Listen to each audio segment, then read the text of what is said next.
jab, uppercut, leave you laid out on the floor. Try to duck and roll, hit and miss, now you counting stars. Should've practiced more, should've hit the mask, get out there more. Claim that you're the best. You gotta show me, son. Actions over words, baby boy. Is you real or what? Talking way too much, world come. Back sports, talking way too much, world come. Back sports, talking way too much, world come. Back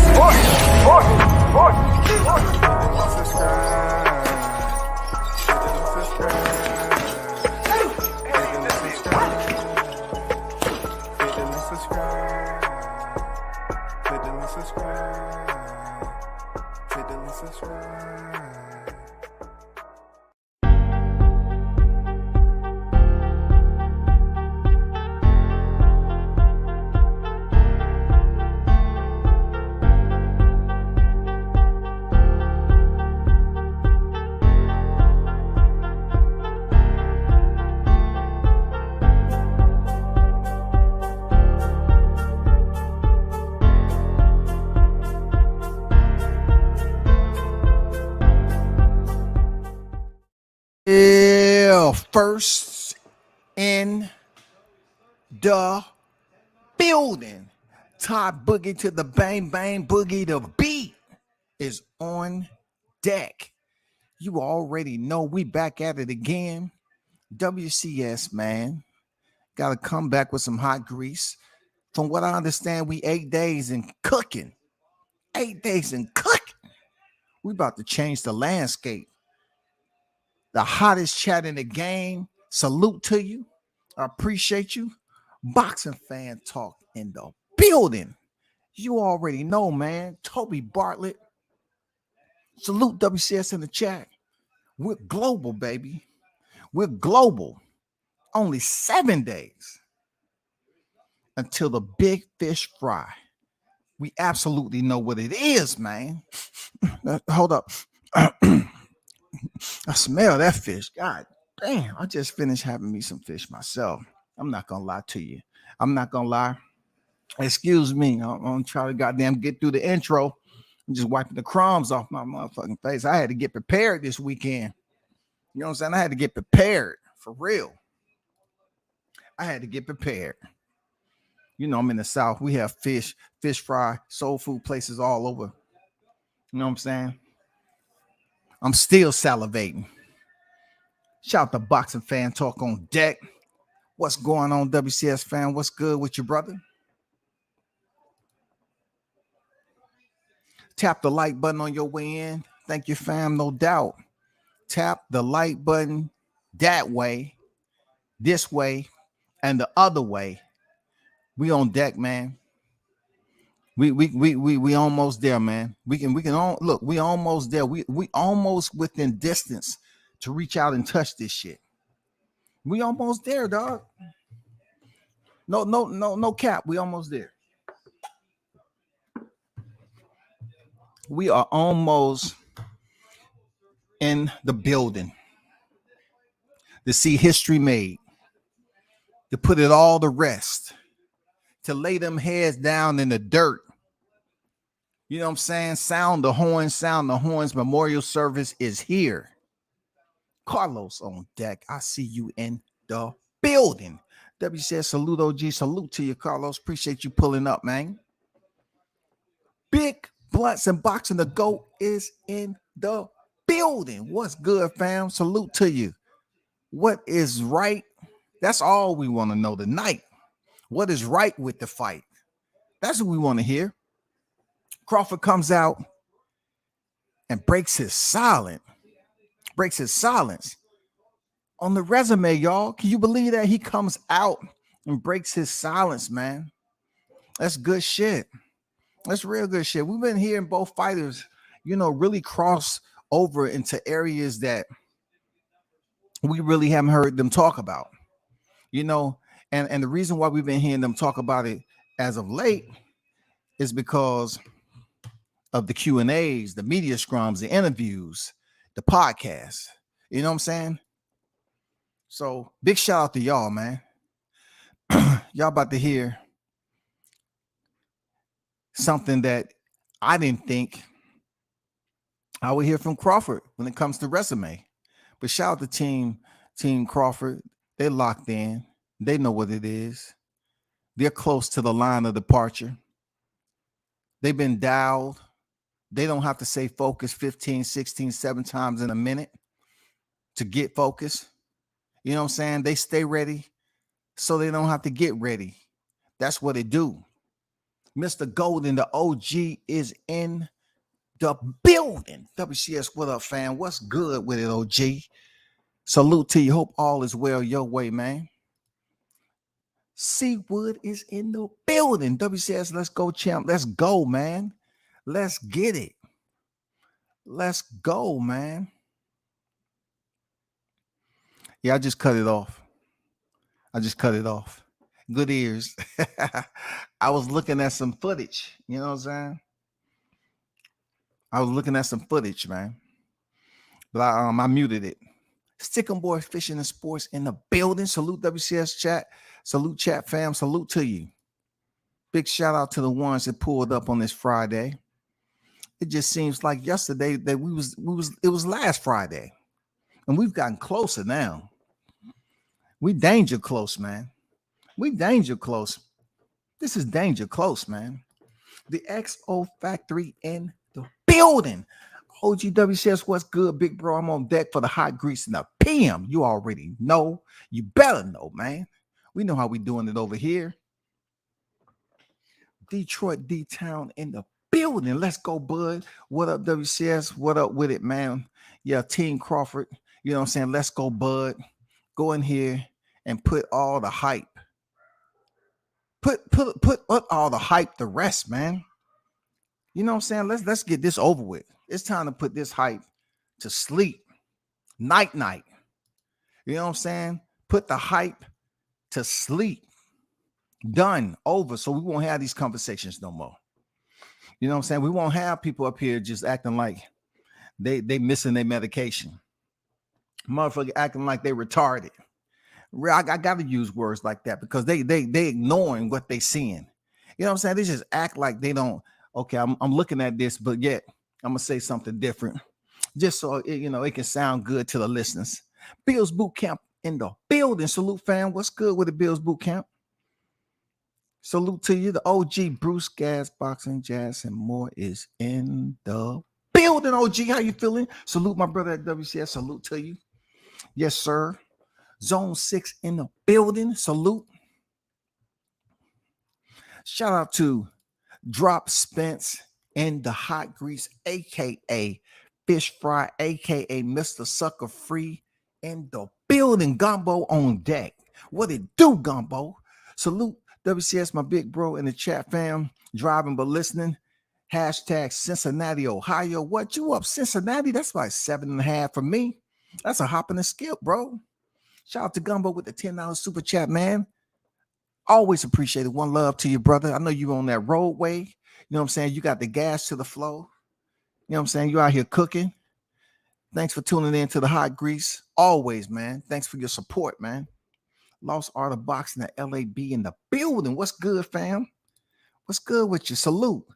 Q, the God is on deck. Our money in the building. Hot Grease. You better know it, man. You better know it. We look. We are so close. Extremely close, man. What we say, danger close. Danger close. Danger close. Thomas Henry on deck. Hey, we got mad weather down here, so I'm just letting y'all know ahead of time. We got crazy weather, man. It's flooding down here, bro. You know my motto. It's raining like a motherfucker now. It's flooding. I hope it washes all the aerosexuals away. Because they was getting a little bit out of pocket down here. I want them to wash all the aerosexuals, man. So y'all better get your life raft, your inner tube, whatever it takes, man.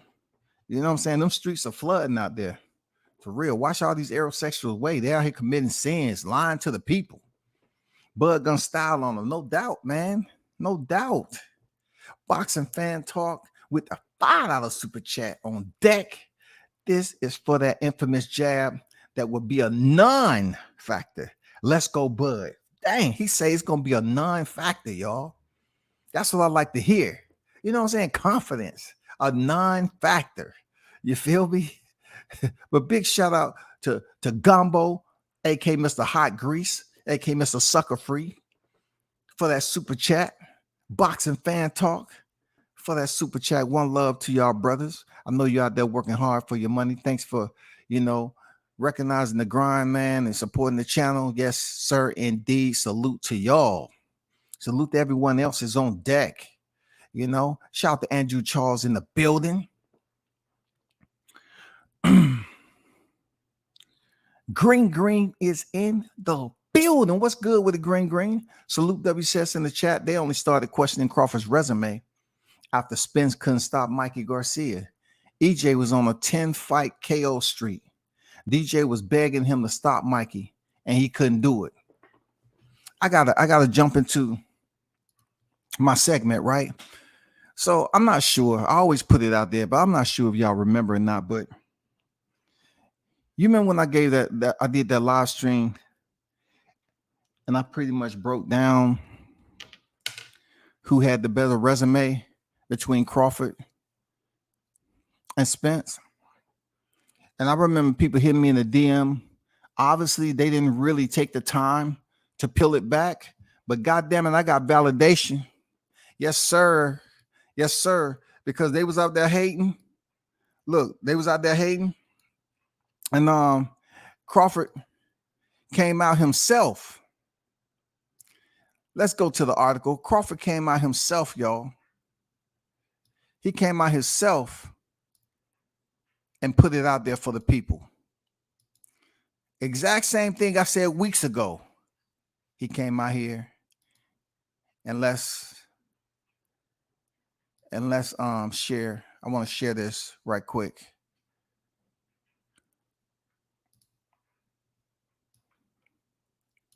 Y'all hit the like button. Crawford came out, man, and did something surprisingly. And I said, damn, he breaks his silence on the resume. So let me bring this up for you right quick. It's extremely important that we get this done. This is via Boxing Scene.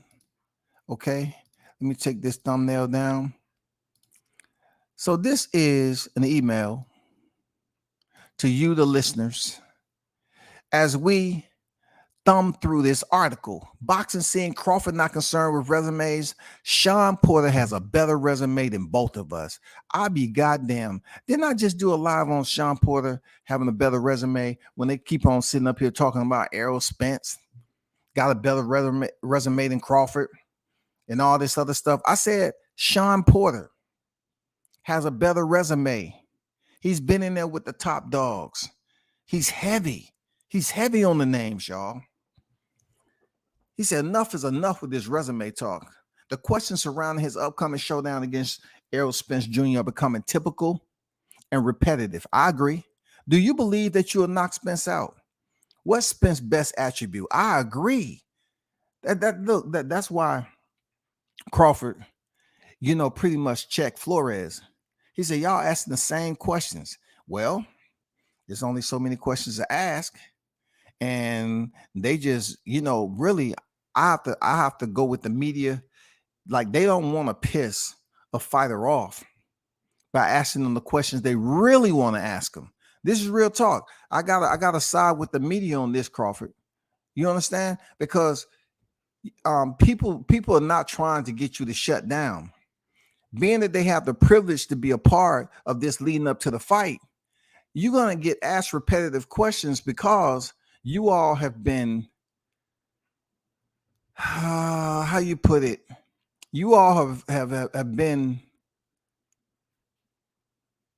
unaccepting to questions that deals with the contract.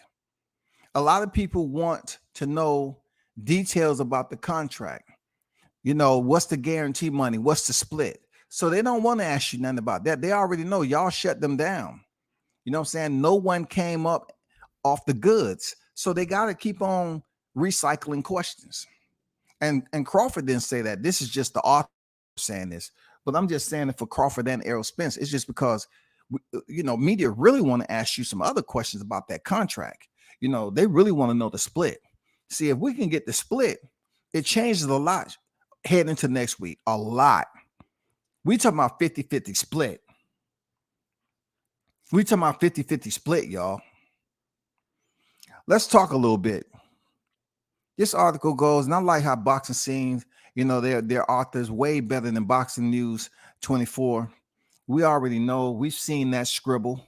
We've seen them put some words together with one eye open and the other eye on a Twinkie. You know what I'm saying? On some vanilla pudding, Jello, some strawberry Jello cups. We know how they write. It says it's a bit mundane, right? At this point, but Terrence Crawford simply remains calm and continues to spew out the same answers. Although he appears unbothered, the smooth switch hitter. Did you say switch hitter? I know. Diddy James got mad at this article already. The smooth switch hitter immediately becomes annoyed whenever his resume is being targeted. He should. Because they say he ain't fought nobody, right? Spence, of course, has ripped Crawford to shreds in that department, claiming that the 35-year-old hasn't fought a single notable soul. By and large, Spence can keep talking till the cows come home. All of his words are essentially irrelevant. You want to hear something else that no one else has put out there that you only hear from WCS, right? You want to know what that is, people? That Spence is about to face his second 35-year-old fighter in a row. Right or wrong? Help me help you. Help me help you. That's all. Just help me help you. Spence is about to face his second straight back-to-back 35-year-old fighter. So what does that say about him? What does that say about him fighting these old fighters? Yeah, though they're champions, let's get it straight. They're champions, but he's about to face his second 35-year-old fighter. We can say that pretty much in September, Terrence Crawford will be 36. So it brings in the question, is there really a debate when it comes to the age of these fighters and everything? You know what I'm saying? Being that it only separates them by 1 or 2 years, and being that we've been able to witness in our lifetime, staying close to the sport, there have been fighters much older than this who are still considered to be what? Elite fighters.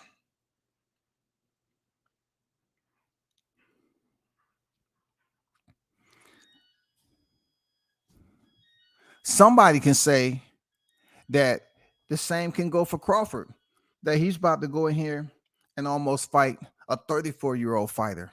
But that's not the case. If I want to be petty, David Abanesian was 34 years, 3 months when Terrence Crawford fought him. But I just had to make note about the 35 years old. It all deals with how a fighter has been taking care of themselves.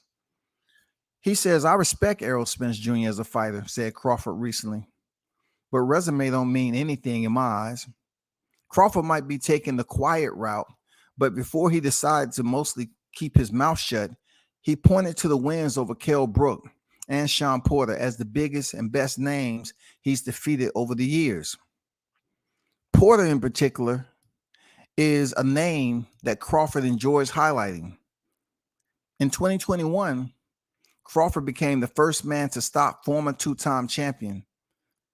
The win undoubtedly was critical. It allowed the Omaha, Nebraska native to future enhance his legacy while beating Porter in fashion. On paper, Spence would still appear to have the edge in terms of resume. Wins over a long list of credible fighters, including Porter, Spence, pegged as a unified champion and one of the best fighters around. Crawford won't dispute Spence standing, but he still firmly believes that this overbearing talk or resumes is getting out of hand. I agree there, Terrence. It's been out of hand for quite some time. It's been out of hand so much that when you hear people talk about resumes, it further proves that a lot of these individuals are not here on social media to big up or enhance the sport of boxing. I told people what boxing was. Boxing is a system that consists of competitors internal to the system. Boxing is not a entity, okay? There's no way you can consider it to be an entity because, it's not even regulated. There's no one person that is the proven authority that you can submit complaints to. Everybody is just pretty much doing their own thing. It's almost just like an artist drawing freehand. Everybody understands what this promotion is about, what this manager is about, what this team is, what this gym is about. I did a live several years ago on the UFC. You can check my catalog on the UFC building these gyms. I did it before the UFC gym was up in Vegas. And I put it out there. I say, as long as boxing's been around, long before the UFC became regulated, right? Before they become sanctioning with divisions and they made it, equipment ready and all that. I told people that they was building gyms internal to the US footprint and abroad. Why are we having boxers train at the UFC facility? Because just like I said, this sport is not an organization. It is not a single entity. That's why it's no structure to build gyms, boxing gyms that fighters can go in like they're doing the UFC.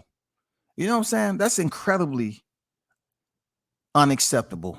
Back to the task at hand, though. We're talking about resumes continue to be force-fed into the conversation. Depending on who you're talking to, they have to be savvy enough to talk their resume fighter to fighter. Because when you talk about the common opponents, you definitely have to go deep. You know what I'm saying? You have to jump out the hatch, pull the ripcord, and you have to go deep into knowing who they fought, when they fought them, how did the performance go.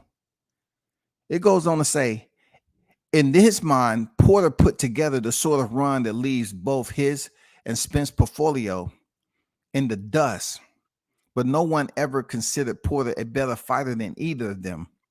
To be honest, Sean Porter had a better resume than both of us. It really doesn't matter. See, when I just did a live on Sean Porter's resume and how he won the title and had a quick turnaround and the names that he fought, that was before Crawford even came out and started talking about this. I said, Sean Porter, the quick turnaround, man.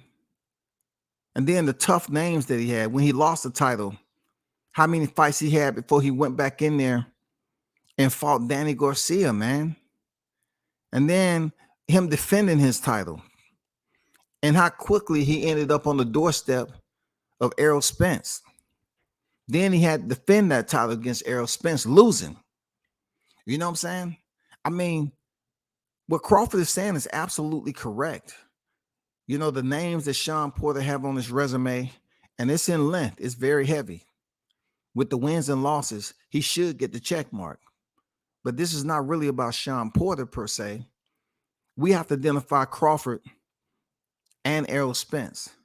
It's not that much of a separation when it comes to their welterweight resumes. Welterweight, okay? Because if 135 and 140 didn't matter, he would not sustain his position on the pound for pound list for so long.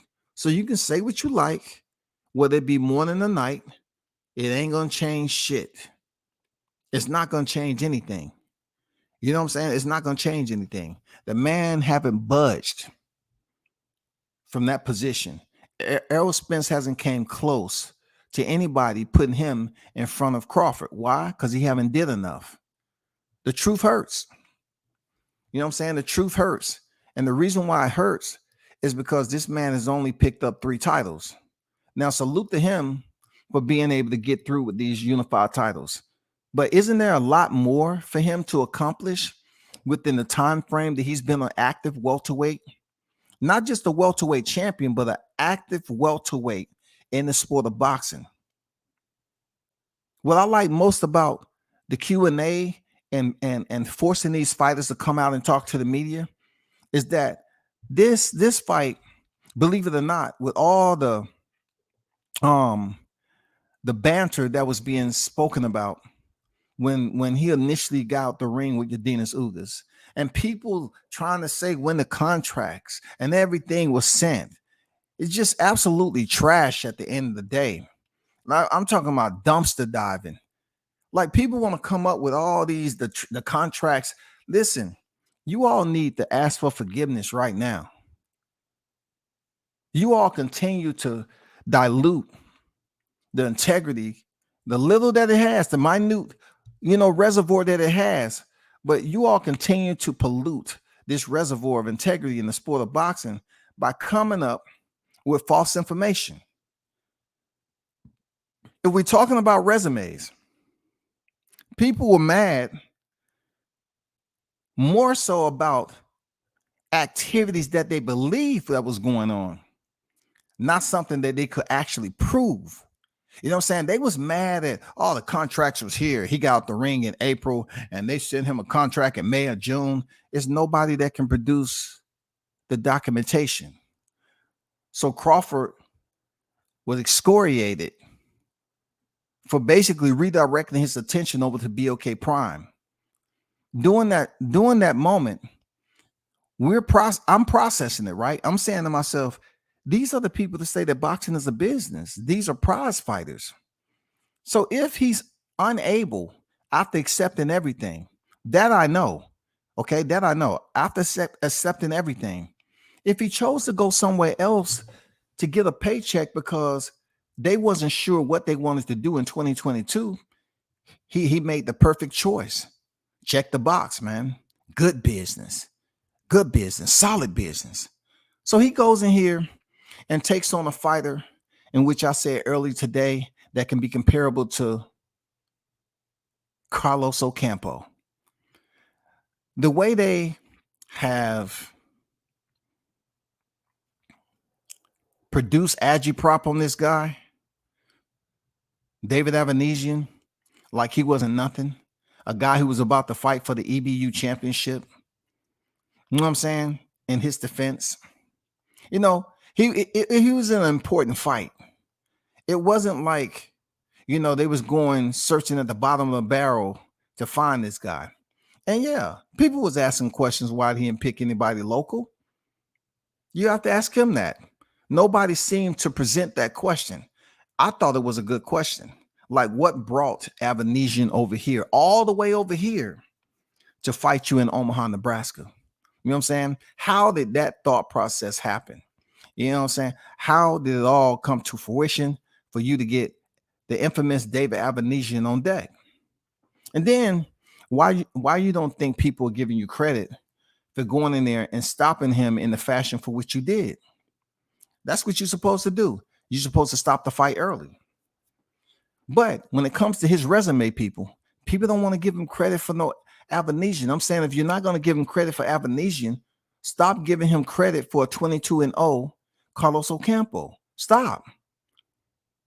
Just save it. Save all that built up energy. Stop fulminating inside, man. It's causing your mouth to drool. You know what I'm saying? You're up here twitching your leg. I mean, a lot of stuff is going on with you. You know what I'm saying? You're stressing out over the wrong reasons.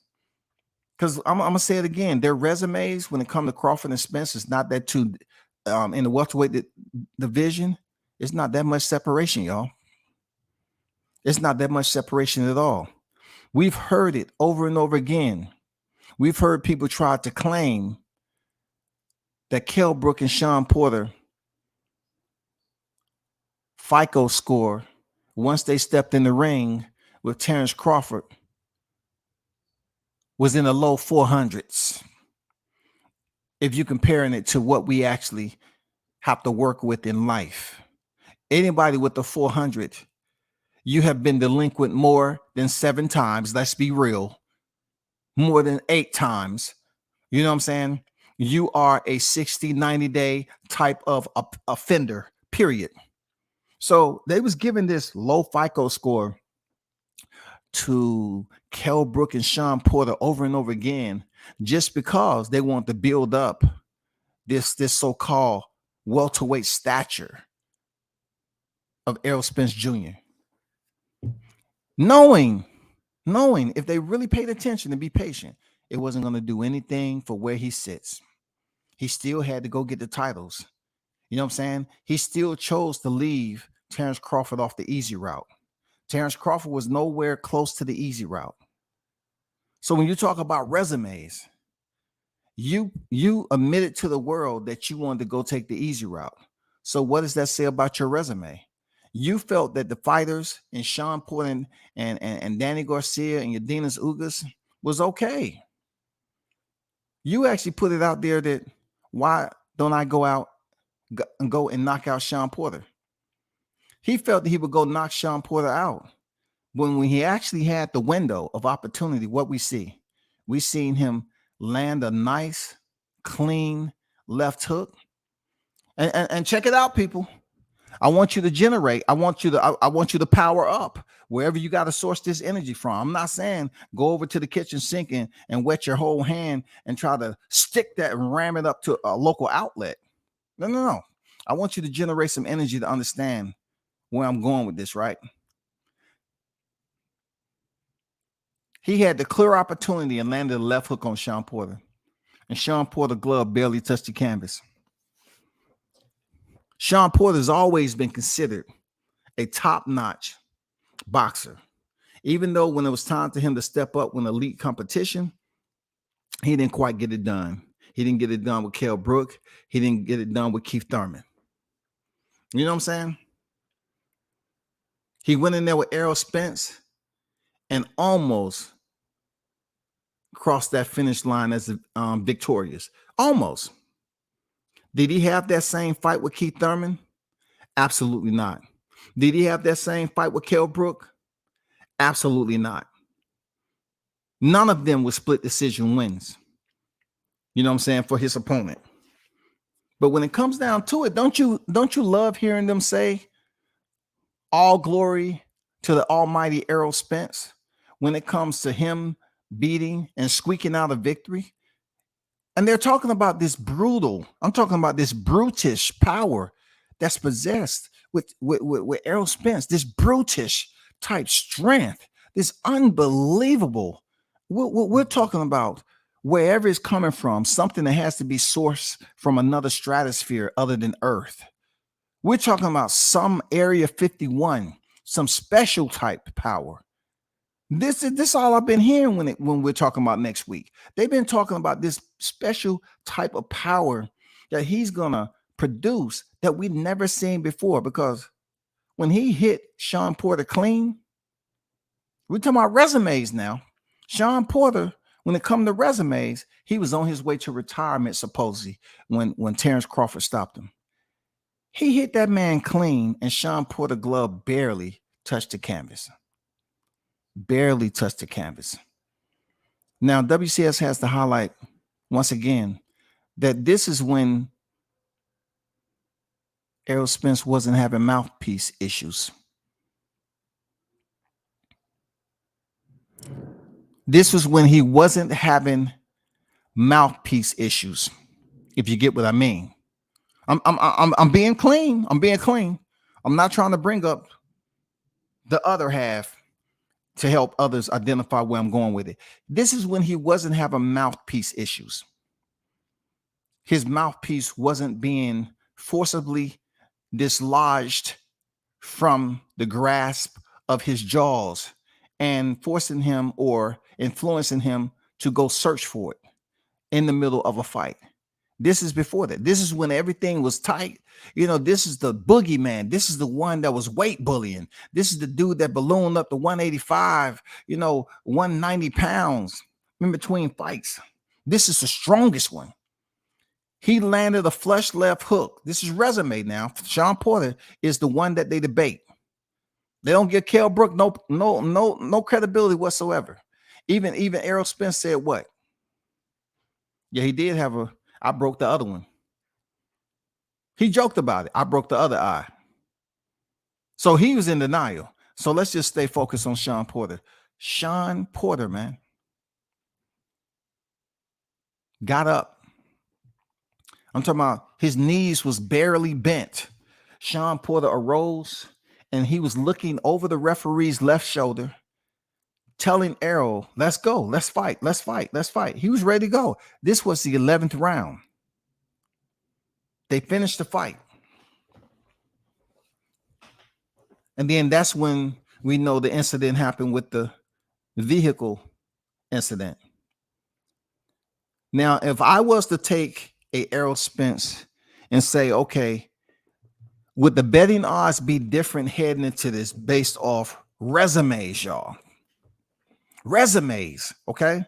I think resumes will be extremely the topic of discussion prior to October, prior to the news breaking that he had the accident. If that accident never would have happened, then the topic of the conversation would absolutely be a fair topic of resumes. Right now, people are just making up shit. They're making up stuff to cover up that they're not really 100% that he doesn't have residual effects, just like WCS has been talking about. I've been telling you all he has residual effects. The only reason I can speak on that is because how many times I've seen human beings die from motorcycle accidents with helmets on. So I say, being that he didn't have a helmet, I can only imagine what damage he actually has, right? So time and time again, we look at it like, what would the betting odds be if he didn't have the accident? People would be like, oh man, this is going to be a tough fight. We've seen what he did with Sean Porter. Terrence Crawford, oh man, he's in for a hard one. I guarantee you, right, that if we're talking prior to, resumes would be the topic of discussion like no other. Like no other. I'm telling you. People wouldn't be putting him as the underdog. We would have a legitimate conversation to speak on if he never would have had the accident, y'all. If you just erase that and just go off his performance with Sean Porter, and then we want to speak about in hindsight, right? He wouldn't have had the long layoff. He wouldn't have had the long layoff like that. So we don't know who he would have fought. It's possible that he could have fought Manny Pacquiao. It's possible if Manny Pacquiao still would have, he probably could possibly would have fought Keith Thurman. We don't know. But I can tell you he wouldn't have been fighting Danny Garcia. The whole makeup, the whole cosmetic effect of this conversation heading into next week would have been about resumes. But since he had the accident, people are looking at it like it's some residual effect that we're not sure about. We know he's not 100%, but we don't want to say he's not 100%. People don't want me to speak on it as if I understand what the clarity is. And all I'm doing is just giving my opinion. You know what I'm saying? Just like I say, the people that was talking about all this contract shit, you know, if I'm going to talk that about them, I have to hold myself accountable too. So I'm speaking just from opinion based. If Errol Spence wouldn't have had the accident, these resumes would have been a hot topic. Now, you're probably saying to yourself, well, they are a hot topic. You know why?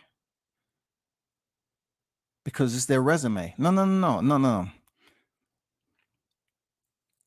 It's just like inclement weather, this resume. Because we have Danny Garcia and Yordenis Ugas, all because of the inactivity and the accident. They came into play, y'all. I'm gonna put it out there. If he didn't have the accident, he would have never fought Yordenis Ugas for the WBA title. He would have never had a comeback fight to fight Danny Garcia. Never. It wouldn't even been a topic. It wouldn't even been a topic.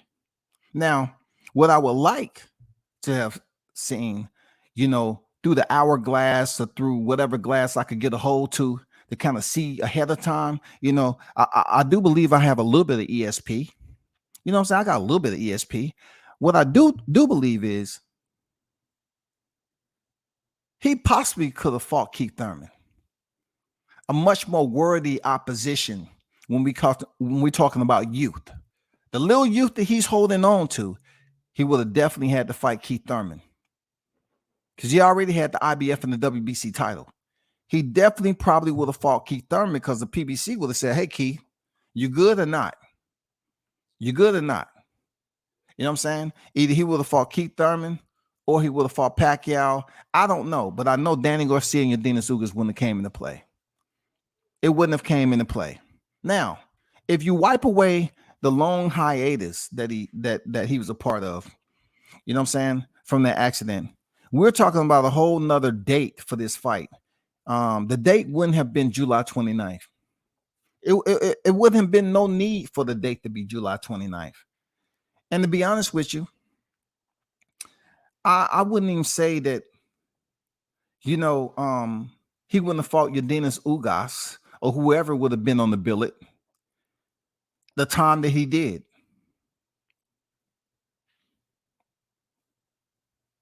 It possibly could have been earlier. Like I said, whoever would have been in Ugas' position, whether it would have been Keith Thurman or Manny Pacquiao, he wouldn't have fought Ugas when he did. That fight wouldn't have taken place in April. You know what I'm saying? In my opinion, it would have taken place a little bit earlier than that. Who knows? But I don't think we would have seen Danny Garcia and Yardenas Ugas, on the resume per se. Let me ask you this question. How much respect do you think the boxing fans or the boxing public actually gives Ugas? I'm not saying he's a bad person because he's an absolutely good dude. I've met him on several occasions, man. He's a solid stand-up dude, man. But we're not talking about character. We're talking about resume. And we all know at one point in time, Ugas had a back-to-back loss, back-to-back losses. And he got off the common path, man. You know what I'm saying? He had that dead space and it affected him big time. We know his backstory from Cuba. We know that.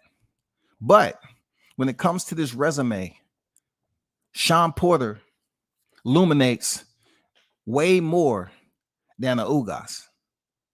Way more than a Ugas. He resonates way brighter than a Danny Garcia, especially a Danny Garcia that he beat for the vacant title. It's no comparison, man. Danny Garcia did nothing. So just because Danny Garcia was able to win a vacant title and give it up to Keith Thurman in the welterweight division,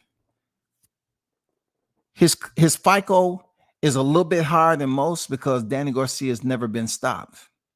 Now, for Errol Spence to beat this guy up on his resume, cool. But once again, just like Kell Brook, Errol Spence had defeated Sean Porter, who was already defeated by Kell Brook. So what value do you have? What value do you have?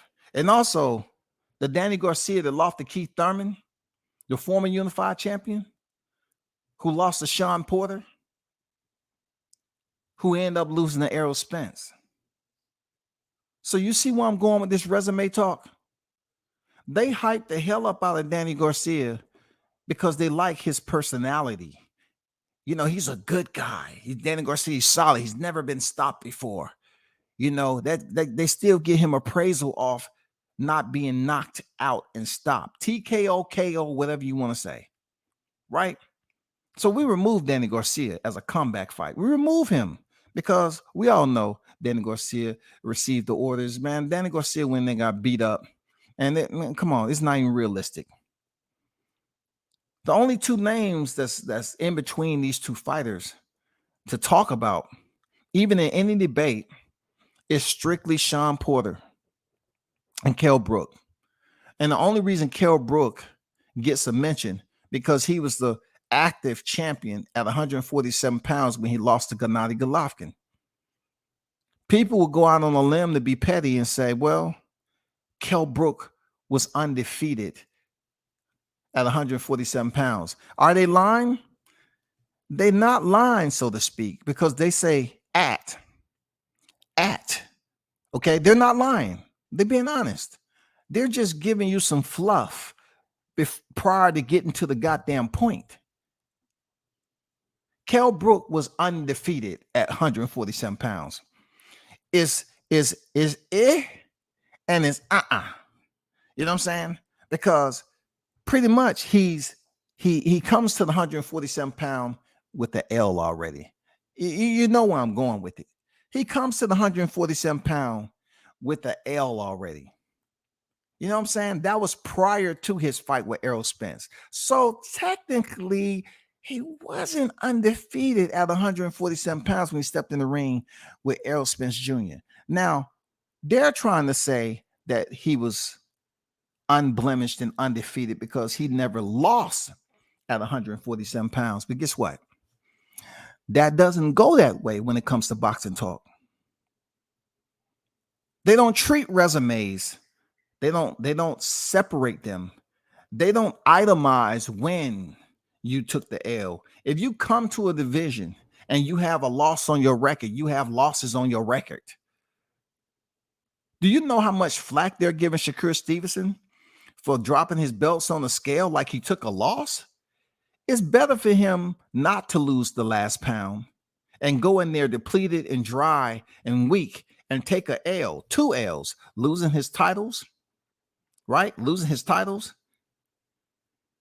and taking an L, losing his titles on the scale and taking an L. That's a double dose of failure. So he had to make a decision. But when it comes to looking at how people gauge things, you know what I'm saying?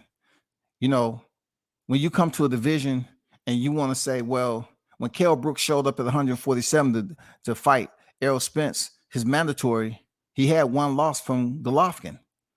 So technically, he wasn't undefeated at the 147-pound division. He was holding one blemish to his record. What else was Kell Brook able to do after that? He was continuing to fight. He had 3 fights at 154. Resume now. All wins, 3-0. 3-0. He didn't leave the U.S. like Carlos Ocampo did after he fought Spence and go rack up wins over in Mexico and then come back to get big fights. He didn't do that. He stayed where he was, over there in the UK. You know what I'm saying? He fought where he fought and then came and fought Terrence Crawford. Said he was in the best shape of his life. He just didn't have the best fight of his life. And he almost found himself fighting for his life. So there's a lot that was going on with his life that Terrence Crawford was absolutely in control of. And shout out to him for getting that 4th round stoppage. Doing that small little gate that was ajar for Kell Brook. He was able to land some punches in between, you know what I'm saying, before Crawford made the adjustments and got him up out of there. So ultimately, the one long-standing name that's on these resumes is Shawn Showtime Porter.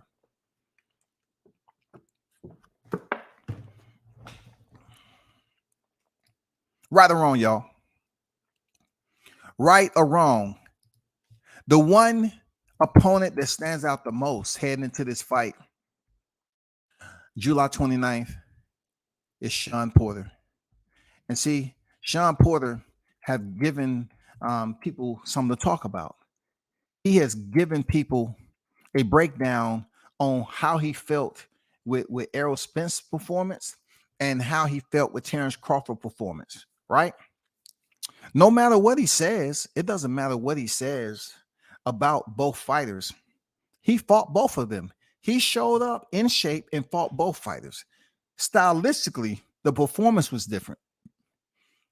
We all know why. Because Shawn Porter chose to fight Errol Spence the same way he has fought Adrian Granados. You know what I'm saying?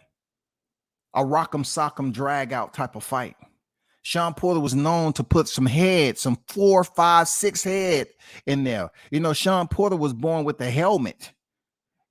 He used to be a football player. Shawn Porter used to be out on the field with no helmet doing drills. I said, excuse me, Shawn, if you want to at least go to a different sport after this is over with, if you plan on being a professional, you need to put on a helmet, son. But I'm good. I don't feel nothing. That's the problem. We know. You was blessed, but you need to put on the helmet. You know, Sean Porter cut you up in a heartbeat, man. He would cut you up in a heartbeat.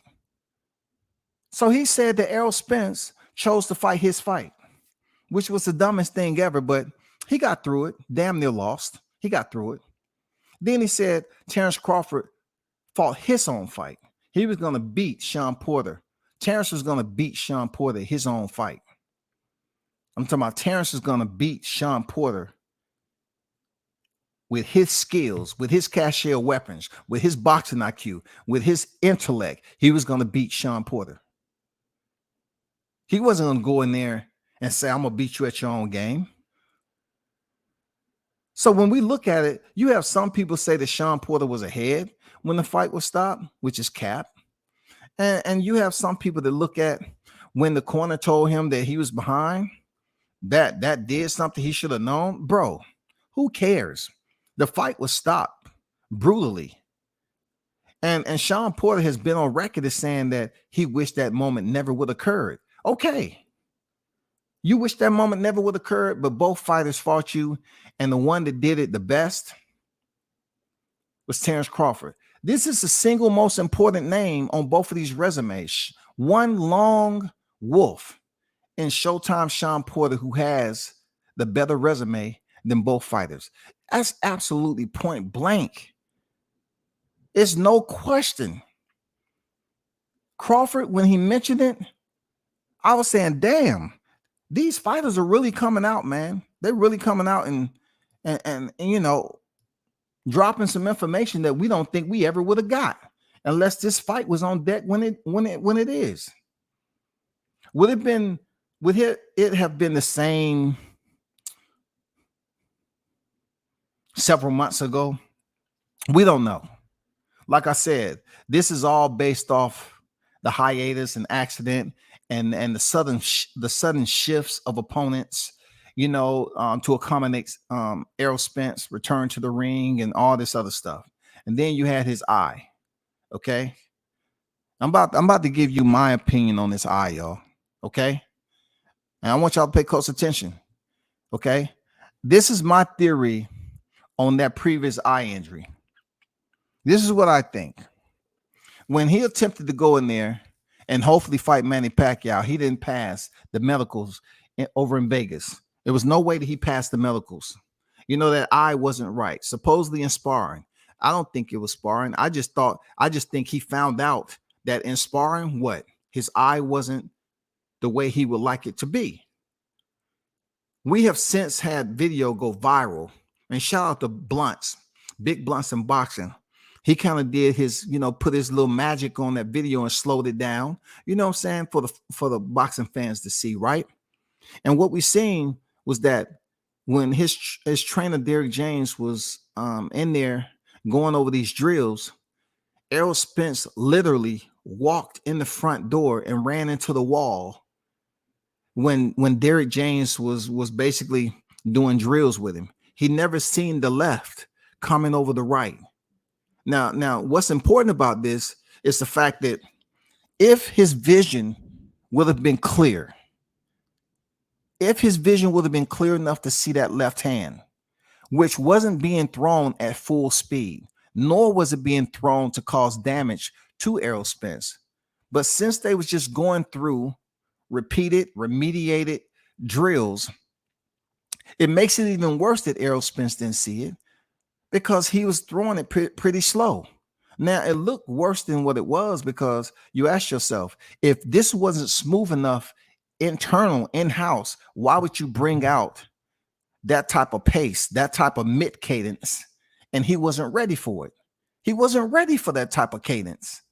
So when he was hit on the right side of his face, isn't that the same eye that was messed up that caused him to drop out of the Manny Pacquiao fight?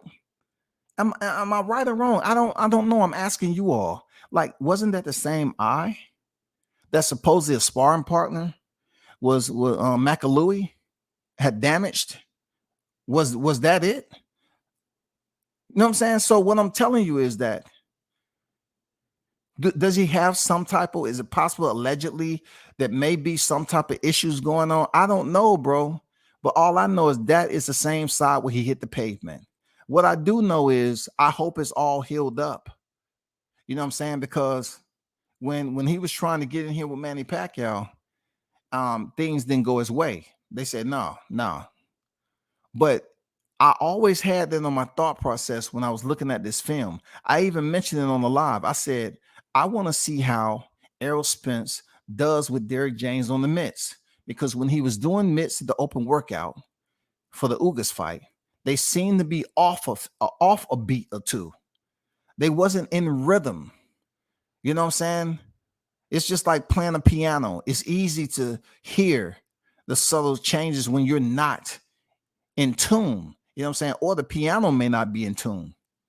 It just didn't seem like the rhythm was there last year when they was leading up to the Ugas fight.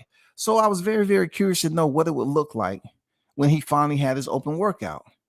And though it was slow, lethargic, and it was just almost like a sloth type of daytime series that I was watching, I got through it.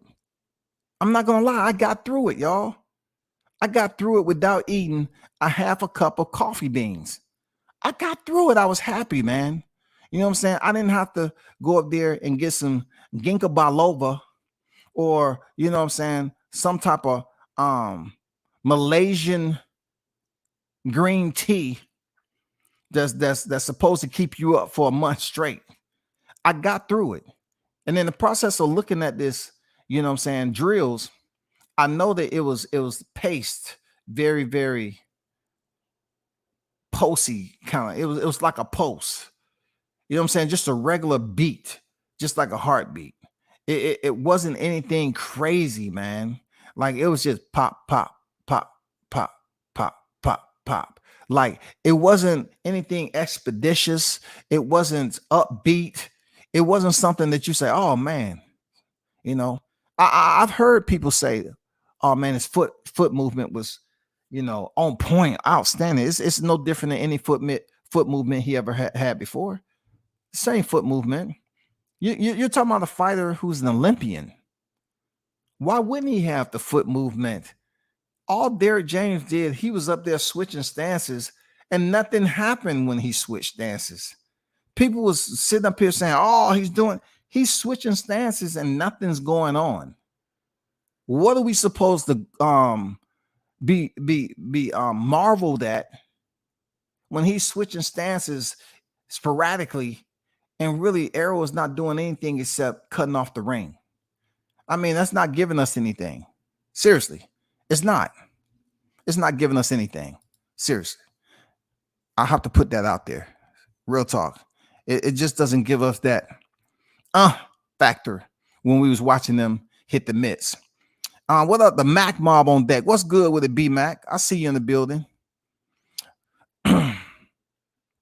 So it takes me to this right here with what I seen. I was extremely disappointed that when you're talking about trying to get these fighters the most money, all right, we know for a fact that Sean Porter is the common denominator. He's the bridge when it comes to the boxers, when it comes to comparing resumes. Sean Porter is the sole lone wolf in both of these resumes. You can't sit up here and bring out Jerry and Lamont Peterson and all these other fighters into the equation, and then you choose to basically ignore everybody else that's been in the ring with Terrence Crawford. You don't want to give Amir Khan no credit, and I can understand why somebody's feelings may be like that. You don't want to give the undefeated Igor Kavalauskas credit. You know what I'm saying? You don't want to give Jose Benavidez any credit. Undefeated. One of the youngest in the game at the time, way back in the day. Legitimate. I'm talking about legit, certified official. When he was coming into the game, people was like, oh man, this kid is going to be crazy. Like he could still fight, but we all know that he went through a near tragic accident where he was shot. And then to look at Jeff Horn, who fought an opponent that Errol Spence nor Terrence Crawford was able to fight. Terrence Crawford wasn't even able to fight a Pacquiao and put him on his record. Now that would have been, even at Pacquiao's age, people would have still look. They would have talked so much about Manny Pacquiao if he would have fought, you know, either Terrence Crawford or Errol Spence. Even with Manny Pacquiao being his age, he would say, "Oh man, he got Manny Pacquiao. He got Manny Pacquiao, yo. That's an 8 division champion. That's a legend." Now we see how the switching up happens with human beings, especially in this era. If Bud Crawford would have got him, they would have said he was too old. Somewhat similar to what Bud said in their meeting when the infamous viral meeting that they had when Errol Spence had on the red hoodie and they was talking, and that's when he said he'll take the easy route. And Bud said, it was pretty much said that, yeah, if I beat him, they say he was too small. We all come to an understanding that a lot of people have beat that video into the ground. But if a Manny Pacquiao would have been able to fight either one of these guys with a Sean Porter, then we would have had a different conversation. And they would have said that Manny Pacquiao was in good shape. He's a legend. He's a future Hall of Famer. They would have used the shit out of Manny. You would have never heard somebody talk about a Filipino fighter so much during this fight week. I swear to God, Manny Pacquiao's name would have been first. Hey, he got Manny Pacquiao. Crawford don't have no Manny Pac. Manny Pac. What about Sean Porter? Both of them. Oh, man, we ain't talking about Sean Porter. He was a shell of himself. That's a lie. Sean Porter passed medicals.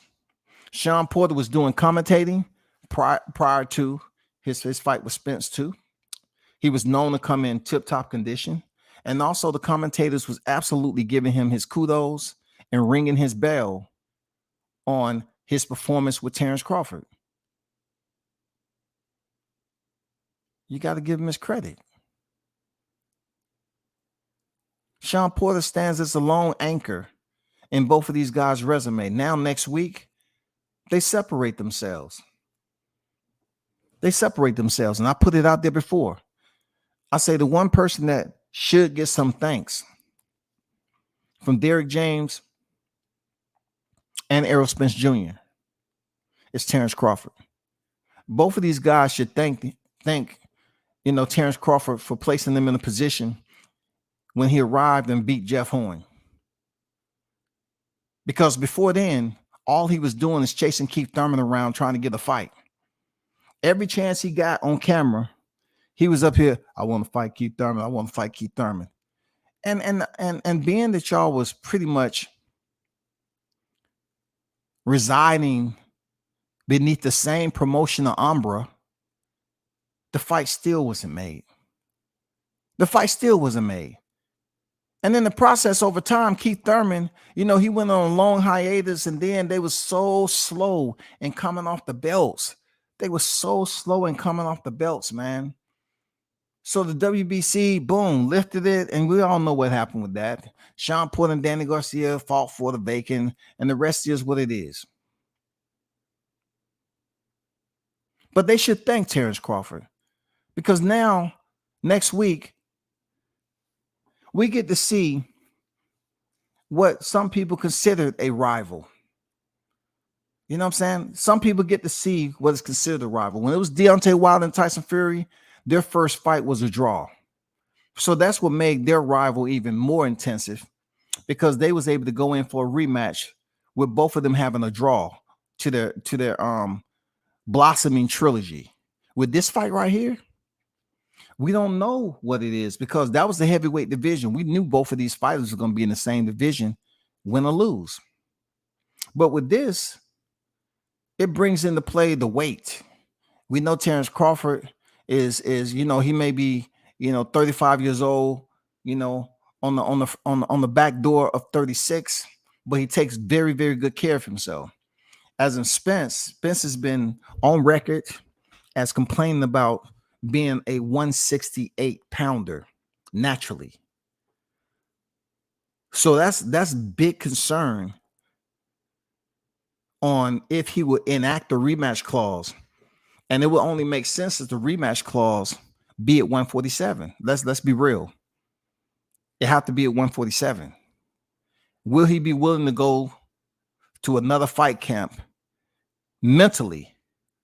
Forget about physically, because he's been on record as saying that he locks in. He find out, what's the fight camp, and he locks in. So physically, he's being tormented right now, but that's coming off a long hiatus. So it's always going to be the mental game getting back in there. You know what I'm saying? The physical game sometimes can be dominating the mental game, because your body start to ache. You got to get all those damn contortion stretches. You got to get the damn acupuncture and all that. So the physical aspect, your body's going to break down. Your mind can tell you whatever, but your body is going to feel sore. It's going to start to break down until it get conditioned, right? So coming off this fight, mentally, you know what I'm saying, it may be a challenge. Physically, he's going to already understand, okay, this is what I'm going to go through. I'm a little bit more conditioned since I've just had a fight camp and had a fight. You know what I'm saying? It's going to be the mental game for him. Can he mentally get himself locked in and drop all that weight? Can he do it? I don't know. Switch it to sports. What's good with it? I'm smoking the biggest blunt. Aubrey, what's good? It's no way out. 8 days away, fish fry. Talk to him, bro. Talk to him. There's no way out, man. I see Rebel Life Boxing Index. Shout out to you, Rebel Life. What's good with it? Stickum Boy Fishing and Sports.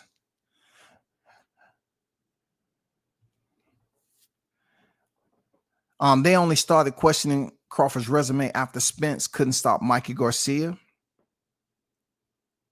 EJ was a 10-fight KO streak. DJ was begging him to stop Mikey, and he couldn't do it. You know what, Green, you're absolutely right on that, man. That's a very, very great bookmark. It's a very, very solid bookmark, because I remember when that was going on, when they was really considering this man to be man down, him being Errol Spence. You know what I'm saying? Man down. And to be on that type of knockout streak, I'm glad Green brought this up, because right now, him bringing that up, no one really even talks about that streak, because for one, they're going to talk about the caliber of competition that was within that dime. You know what I'm saying? Who was the caliber of competition? You know what I'm saying? You have to ask yourself, okay, who's the caliber of competition for him to be on that streak? But back then, everybody was big, and they was hyping Spence up for being on that knockout streak. Just like Crawford. Crawford's on that streak right now, but he is in a different lane, right? Side by side, damn near juxtaposed heading into July 29th. So he's being compared to a guy that was already on that streak, already holding down real estate in the 147-pound division. But in order for them to sit up here and continue to hype Spence up, they have to devalue Crawford's 10-fight win streak. Knockout streak. They have to devalue it. And they have to act like they was homeschooled in the backyard shed, you know what I'm saying, with dial-up connection. And there was nothing but online courses. They sitting up here saying a TKO is less value when it comes to the damage than a KO. And I've already explained in the lightest form possible that it's still a KO. An adjective and a noun, okay? An adjective and a noun. We're not going down the road. But I do like what Green put on here about the 10-fight knockout streak, because once you step up your opposition, they want to see, can you continue the knockouts? Just like Tank. Tank stepped up his competition, and he continued to get the stoppages. He is certified official. But when Errol Spence was on that dime, and they thought he was going to go in there and beat what was considered the smaller fighter moving up from 135, he couldn't get it done. They wanted him to stop him. They coming out with all these scenarios that he was trying to put in some rounds and he was boxing. I just heard this the other night that Mikey Garcia, look, when Errol Spence fought Mikey Garcia, he wanted to box him. So you trying to tell me green line? Now you trying to tell me he should be punished, outright punished for lying? Because I heard just the other night somebody said he went in there and he wanted to beat Mikey Garcia at boxing. If you don't shut the back door, the front door, the side window, you know what I'm saying? You better stop lying. It's too close to a Sunday to be doing this, bro. Y'all better stop it. Y'all better stop that, man. You know damn well Spence wasn't going in there to box no Mikey Garcia. What was so special about him beating Mikey Garcia at boxing? Somebody want to box Mikey. Look, if that man was on a 10-fight knockout streak, why the hell he gonna stop with Mikey? Chase Money on deck. I see you. It's not gonna happen, y'all. He wasn't gonna go in there and just say, okay, yeah, I want to box Mikey and show them. No, nobody wanted to see you prove anything to Mikey. Mikey didn't have any. He had one stoppage at 140 in Sergey Lipinets, but he hasn't had no fights at 147. So why would he come up there and try to prove anything? Why? This wasn't trials. I mean, this wasn't freaking tryouts for an upcoming movie. You know what I'm saying? This wasn't no Creed. Oh, we actually have in mind Errol Spence and Mikey Garcia. Let's see how they look.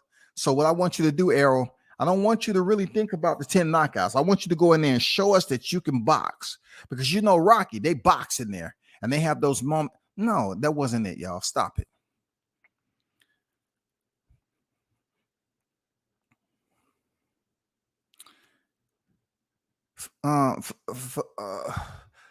Stray said, let's go, Spence. Time to dog walk this 147-pound pretender. Come on, man. Come on. Why you gonna torture yourself like that, bro? You know what I'm saying? Your WCS got to get the grease even hotter today. No doubt. Champ Ross, Fantasy Boxing Predictions League. What's good with it? In the building. Hit the like button, drop a comment in the chat. Yes, sir. Drop the comments, please. It's good for the replay. The UFC Performance Institute is the best gym in the country. I swear. You know, I did a live on that, and I was trying to explain people and get it all together as to why boxing could not get together. I told people boxing wasn't an organization.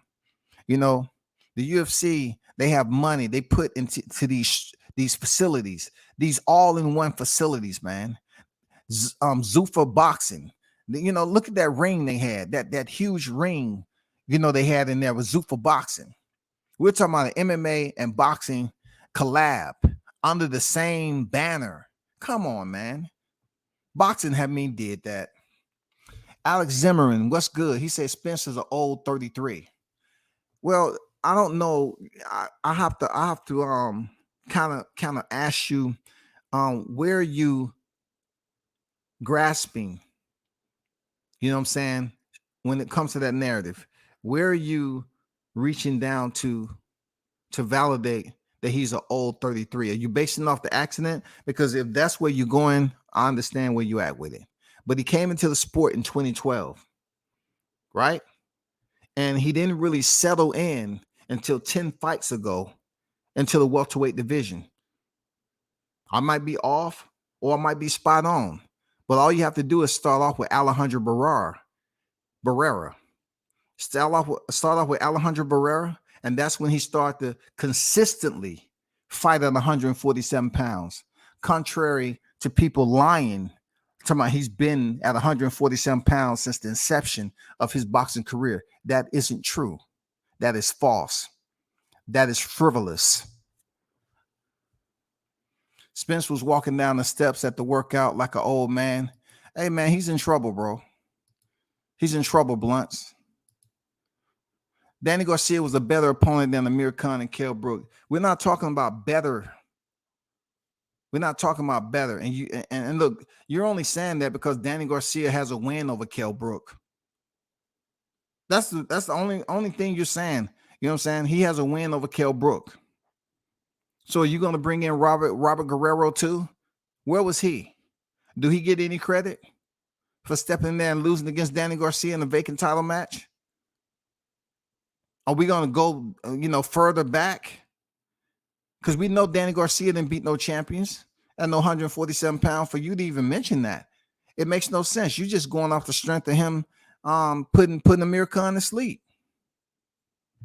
But who put Kell Brook to sleep out of Gennady Golovkin and Errol Spence? Who did it? I explained it earlier today. Who did it? Mark said, not really sure what's up with Showbiz the Dope, but he has been really riding Bud hard, saying that Spence is too big, asking who is Bud beat, now showing Sean Porter saying he didn't prepare for Bud.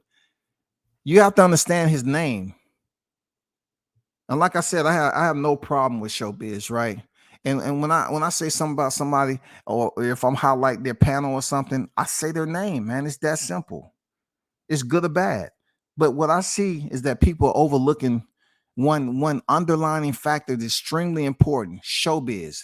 He himself might have had goals and he might have been aspiring to be something in Hollywood. So his platform is allowing him to be an actor.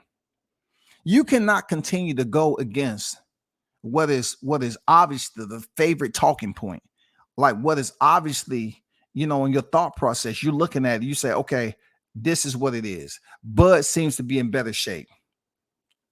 But I'm assuming his sponsors, some gambling, some betting site or whatever, that he wants to continue to go against the grain to bring in viewership. And it's not up to me to talk about Showbiz, but I'm just saying he can talk about who's big, who's that and the other, but I don't have no problem with what he does. You know what I'm saying? Continue to get your money, continue to grow your channel. I don't have no problem, man. Shout out to Showbiz, because he used my content one time and he cited me, and I got respect for him for that. Real talk, I got respect for him. He used my shit, unlike some other people, and he cited me on it. And like, me and him has never had a conversation behind the scene at all. He has this puppeteer type of mentality when it comes to playing around with the listeners. You know what I'm saying? If I do it, people have a problem because that's not what I do. But they're conditioned to go around and see him switch up the way he does and say, well, oh man, this fighter is this. And if you looked at the open workout, he was absolutely killing the bag, thunderous punches. He looked ginormous, and nobody's gonna beat this. That's what he does, man. He's a showman. He's a showman. So salute to him for doing what he do. But I don't take any stake. I mean, I listen. I say, no, he just want to be Showbiz, man. That's all. Tough Love Boxing. What's good? Salute everybody. Let's go. Let's get the cooking. Yes, sir. You know where we at with it.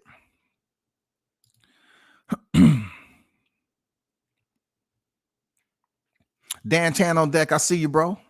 Salute to you in the building. Shout out to the Mac Mob. I said it early. The OGW says, what's good, fam? Beat Mac is on deck.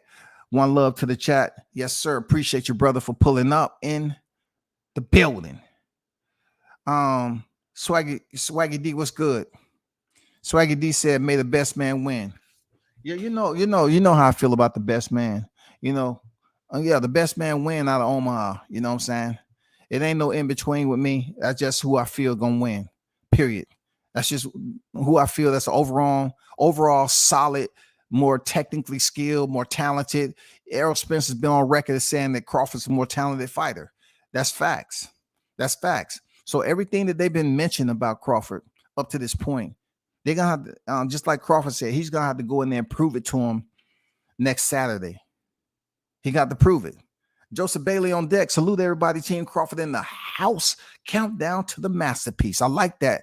I like that masterpiece, man. You know what I'm saying?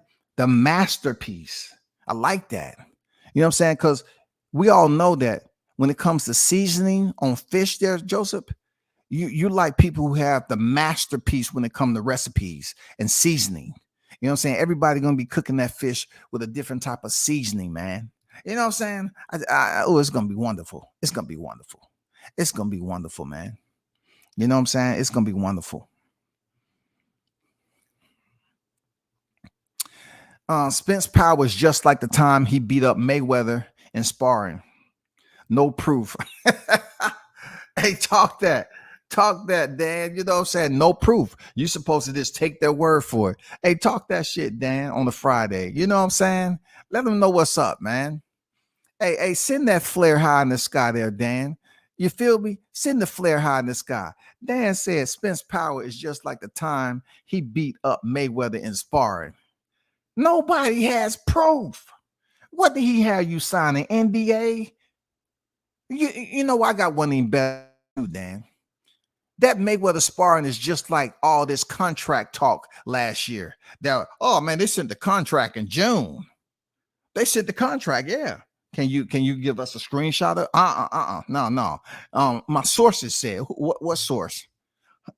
I can't reveal my sources. That's why they're my sources. They're my confidential sources. Nah. It's just like Mayweather. It's just like Mayweather and Spence sparring when it comes to that contract talk. Nobody's seen it. Nobody's seen it. What's going on, Vegas? If that's what your name is, salute to you. Cape Man P on deck. What's good?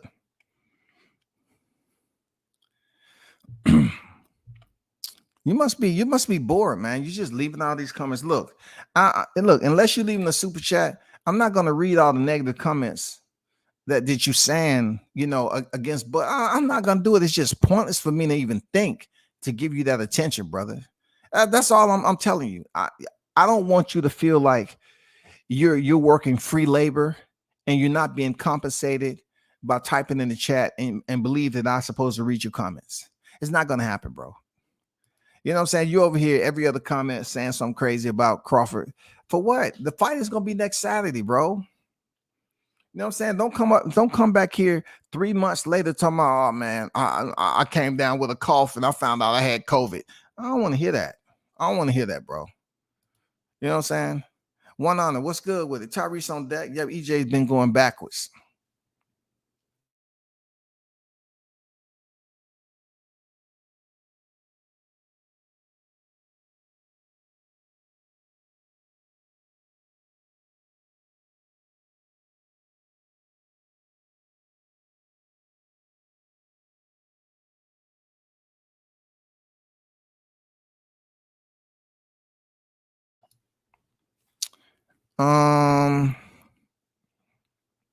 Juice Lee on deck. What's good, Juice? It's like saying someone undefeated on Sunday because their ass beat on Saturdays. You know what I'm saying? Right, Juice? Right. You know what I'm saying? Oh, he haven't lost a fight at 147. Come on, man. Stop it. Undefeated at only one weight class. Well, he did fight at super welterweight previously, but it's no claim to fame. It's really no names. Like someone said it earlier today that somebody put them hands on him at 154, so they decided to move it down to 147 to play it safe. You gotta take in consideration why did he choose to homestead at 147 pounds. Being that, and you know, it might have been tough for him, but you can actually say he's been a weight bully for quite some time. He's been a weight bully. That has nothing to do with next weekend. I'm just saying the man clearly has stated that he's all of a sudden 168 pounder when his name come out on possibly on the list to be a participant for Canelo Alvarez, a Mexican fighter, a future Hall of Famer, one of the best of this era, that him and both Charlos has been yearning. They have been yearning for Canelo, dog. That's all they want to do is cash out. They want to cash out with a Canelo fight, dog. That is the little a little pinch when I think about next week. It's just a little pinch. You know what I'm saying? I don't want to see no Barroso bullshit. I don't want to see no Lawrence Cole. I don't want to see the lights go out and the judge is like, oh, somebody snatched our scorecards. We don't have any scores. We're gonna have to cancel the fight because I didn't have a backup scorecard. I don't know what happened. That's the only pinch. I wanted to go off, without a hitch. I mean, I wanted to go off smoothly. You know what I'm saying? I want a good, solid fight. I don't want any theatrics. I don't want any, damn out of the ordinary, some unexpected, unforeseen event that happens. That's, goes on the news for all the wrong reason. No, we want Vegas to basically give us a good, solid fight, man, without any type of, fixing or corruption or fighters receiving the orders, whatever. No referees, rather judges. We don't want Adelana Bird. Make sure Adelana Bird ain't on there. We don't need her. We don't need her in there. Please. We don't need that. Spence's resume is smoke and mirrors. Get credit for guys having the debut fight at welterweight versus him. Man, I think he's did everything in all things. Crawford has received so much criticism. I'm surprised he ain't freaking blowing fire out his nostrils. Seriously, I'm surprised he ain't blowing fire out his nostrils, man. That's why Kenny Porter has 0 current fighters right now, quitting on his son. I'm not here to bash Kenny Porter. That's somebody's, that's Sean Porter's father. And it is what it is. I mean, I'm not really a Kenny Porter fan like that to be putting emphasis. Jay Cooley, what's good? What's good? It's not gonna happen, homeboy. You know what I'm saying? Shout out to the Stray on deck. Stray on deck, over. Stray on deck. Security teams, be alert. There's strays on deck. If we have 94 in the building, please hit the like button for me. Come on, man. Come on, y'all over here for a reason, right? You know what I'm saying? Hit that like button, man. Hit that like button. Let me see how many likes we got over here. We got 61 likes, 62 likes. Come on, hit the like button, man. We got like what? 90 something in the building, and we shout. We shout. Come on, man. Like 30 likes. Why y'all being stingy with the likes, man? Come on now. It's good you showed up, Jay Cooley. You came from, you smelt those breadcrumbs. That breadcrumbs, man. I like how I'm just drawing these strays in here with these breadcrumbs, man. I put something on there different all the time, and I get a new stray on here. You know what I'm saying? Shout out Scullo. Salute, brother WCS. Salute to you, man. Spence, the only one who got damaged in sparring, and we all know that. Even the aerosexuals. Well, they might know it, but whether they admit to it, that's a whole nother line of truth or dare with them.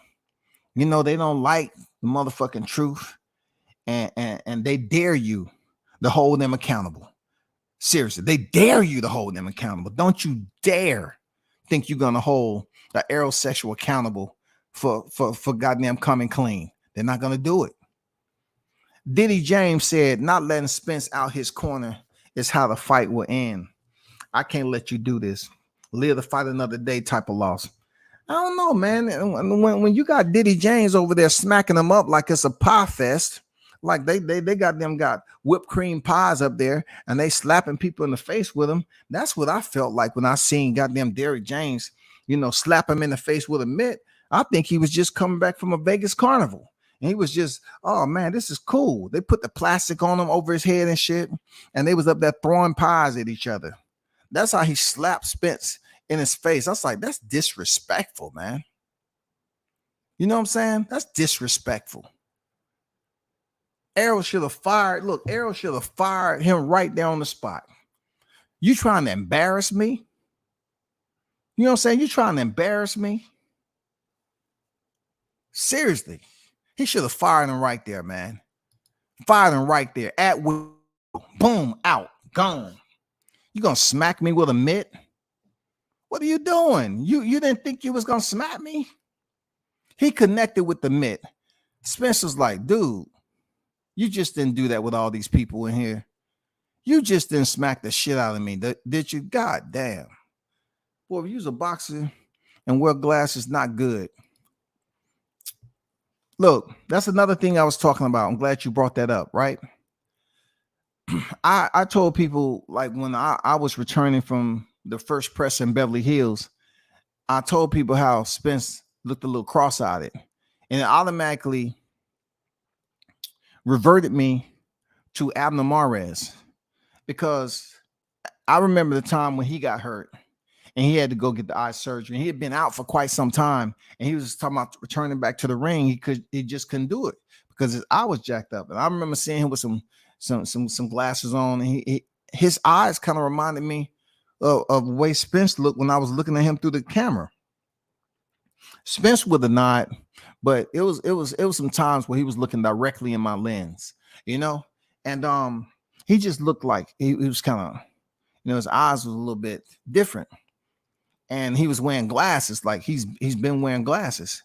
But when you see him and Diddy James dance a little bit, if you see Diddy, at the right space, then the mid work is a little bit more fluent.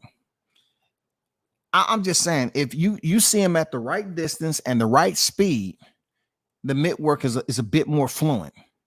Now, if you speed it up and you keep on fluctuating distances and stuff, that's when you get the mid to the face. That's when you get the pie to the face effect. That's when you get Diddy James, slapping him around like he's there to collect the debt. You know what I'm saying? I don't know if Spence was late on his freaking gym membership, but goddamn, he slapped the shit out of Spence today. But yet I'm looking at the aerosexual, say, oh man, the mid work was the best I've seen. Spence looked so strong. He looked huge. Huge. That's how they say huge, y'all. He looked huge. They say that man looked huge. Now, am I forgetting something that they have to weigh in? Why do they continue to act like we dealing with Lou Ferrigno, Lee Haney? Why do they all continue to act like this is a bodybuilding contest? They're talking about, oh man, his muscles look full. And then I was like, come on, the dude was drier than sandpaper, dog. I mean, real talk. If you was to go up there with just the lowest grade of sandpaper and swipe it across one of his tattoos, this shit would come off. Just like it hadn't been dried yet, like it was a fake tattoo. He was so dry doing that workout. You can damn near remove all his tattoos doing that workout, and it wouldn't even be painful. That's how dry he was, dog.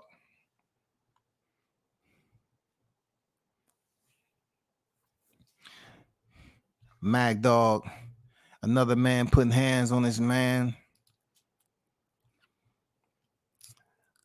Mean Machine and Jeff Horn actually won medals in the Olympics. They didn't just participate. Hey man, here the aerosexuals, they don't give them no credit. Not only, we're talking about the infamous Yorkis Gamboa. They don't even want to give Felix Diaz any love, man. Gamboa, like I say, he be down in the beach in Florida. Hey, did you hear? They talking about you, man. Did you hear? There's a live stream on YouTube. They talking about you. Gamboa's like, yeah. See, amigo. They always talking about me and Crawford. That was so long ago, man. Hey, I'm just gonna sip on my goddamn margarita. I'm fine, man. I'm fine. I don't care no more. They talk about Gamboa all the time, bro. As if this man was up here just laying down the smack on Crawford.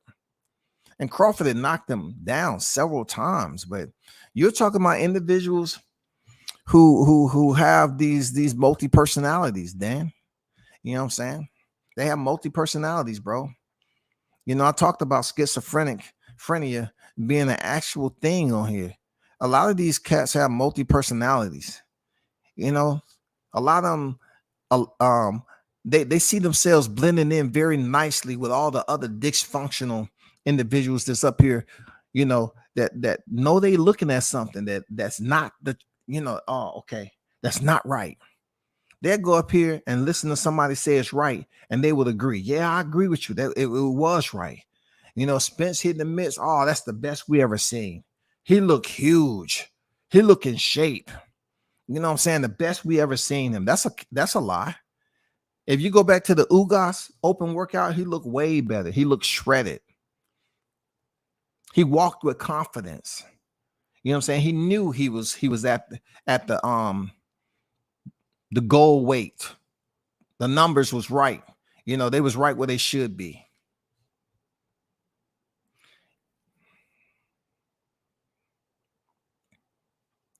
So all you have to do is listen to this when you come in here.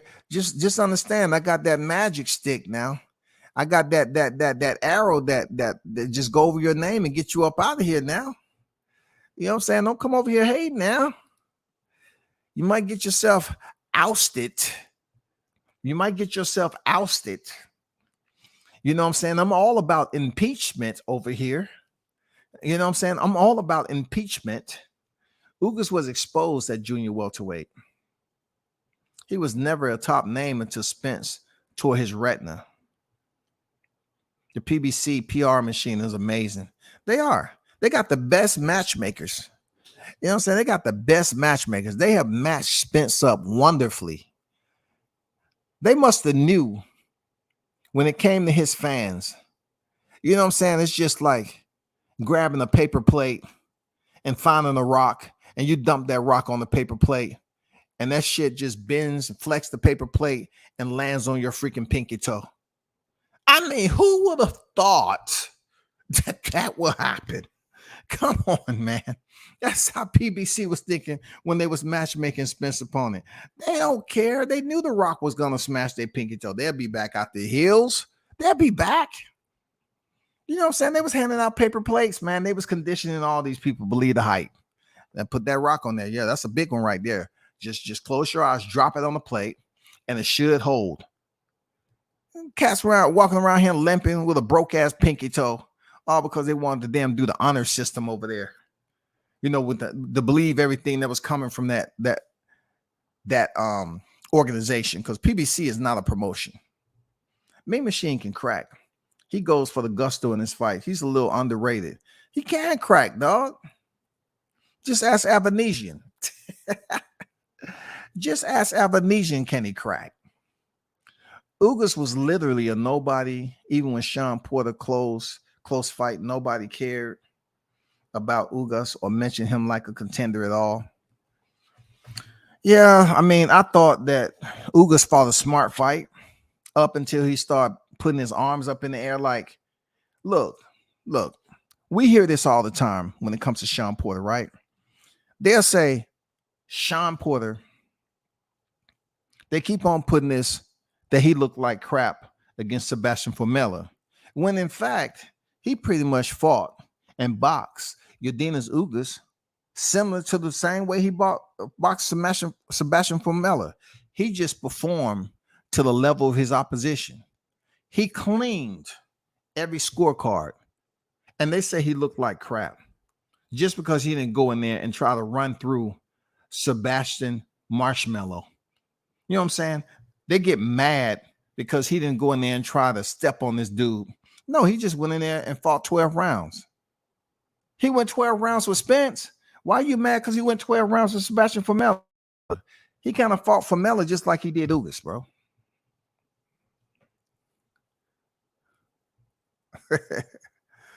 You know what I'm saying, Blunt? So what are you thinking, man? What that straight thinking? Come over here using that type of language, acting like you're running shit, man. You must be mad because you just found out that other strays have eaten most of the bread that I left out there. You know what I'm saying? Don't get mad. Just come back. Shout out to Johnson on deck, man. Last time making 147. I agree. Per the language and everything that's been talked about, I agree. Seriously.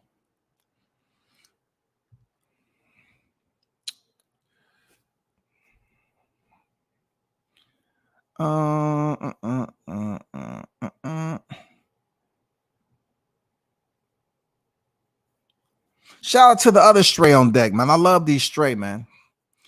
Shout out to the he said Crawford's outrageous demands prove he didn't want the fight.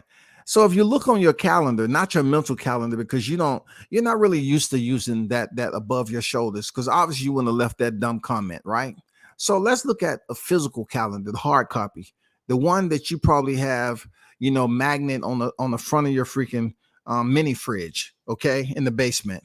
If you look on that calendar and you look next week, it has the 29th on there. They're set to fight. Why are you over here talking about demands? I don't know. But enjoy that little appetizer that I left out there. You know what I'm saying? Enjoy it, okay? Enjoy the appetizer. And next time you in here, leave a super sticker or something. You know what I'm saying? For all the hard work that the chat is putting in. You know what I'm saying? Come on, show some class. How will we know Mikey's record at welterweight before Spence was impeccable 0-0? Now, you cannot say it was 0-0 because Conor McGregor was able to fight Floyd Mayweather with an 0-0 box rec. You know what I'm saying? And I don't know what exactly you mean by Mikey's record. Oh, Mikey record welterweight. Yeah. But imagine Conor McGregor's record in boxing being an 0-0. Imagine that.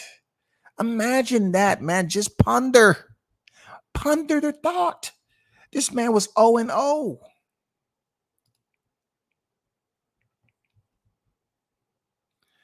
Danny did okay with who? He did okay with who exactly? Who did Danny do good against? Who?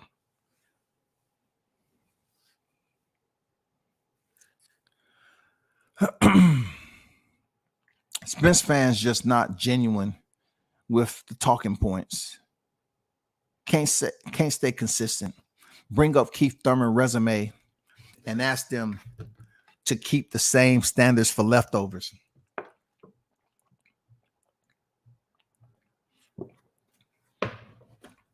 You know what I've never seen so much of is that they will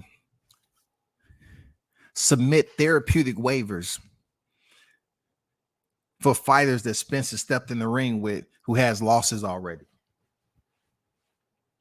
Right?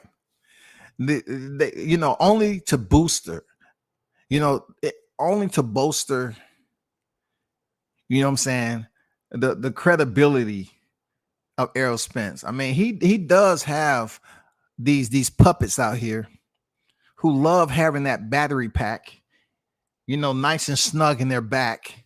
And they're able to just say and do anything they want to say, I mean, goddamn. What are we talking about here?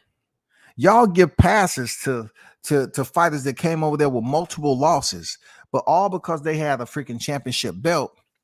You want to say it was A-OK. It was a top notch, creme de la creme. You know what I'm saying? But when it comes to Crawford, he has undefeated fighters on his resume, and you're like, oh, they wasn't nobody. Look what they did after. It's such hypocrisy. I'm not even going to fill your plate with it right now. I know it's Friday and a lot of y'all may be, feeling right. You sipping on your favorite drink. I don't want to ruin your high. I don't want the buzz to go away. We used to say buzzing back in the day, head right. I don't want you to your buzz just to evaporate. I don't want it to go nowhere talking about that shit. But it's just wild, man. They don't give that man the credit for the opponents that had an O and he took that O away. And then they say, oh, look, them guys wasn't shit.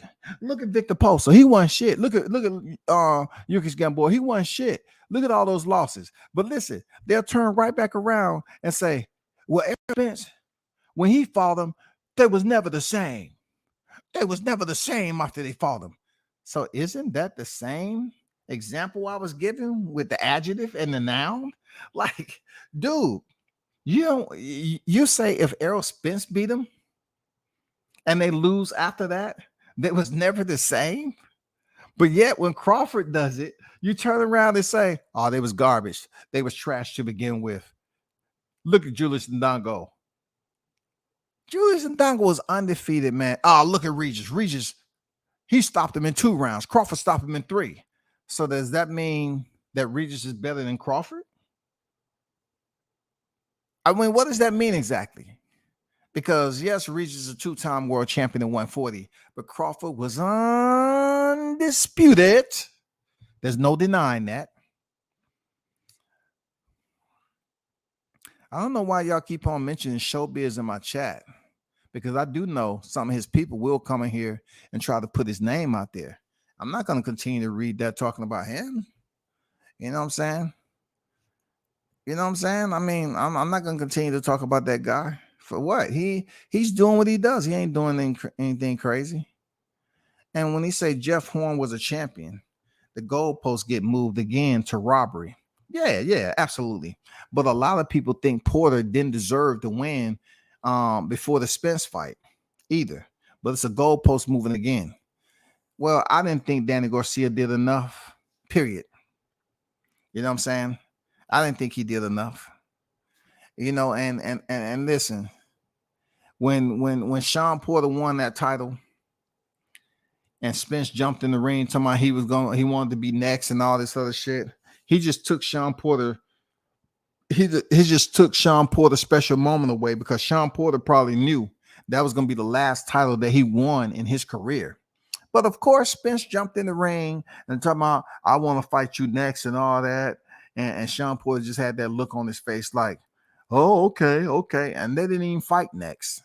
They didn't even fight next, bro. You know what I'm saying? They didn't even fight next. It's just unfortunate.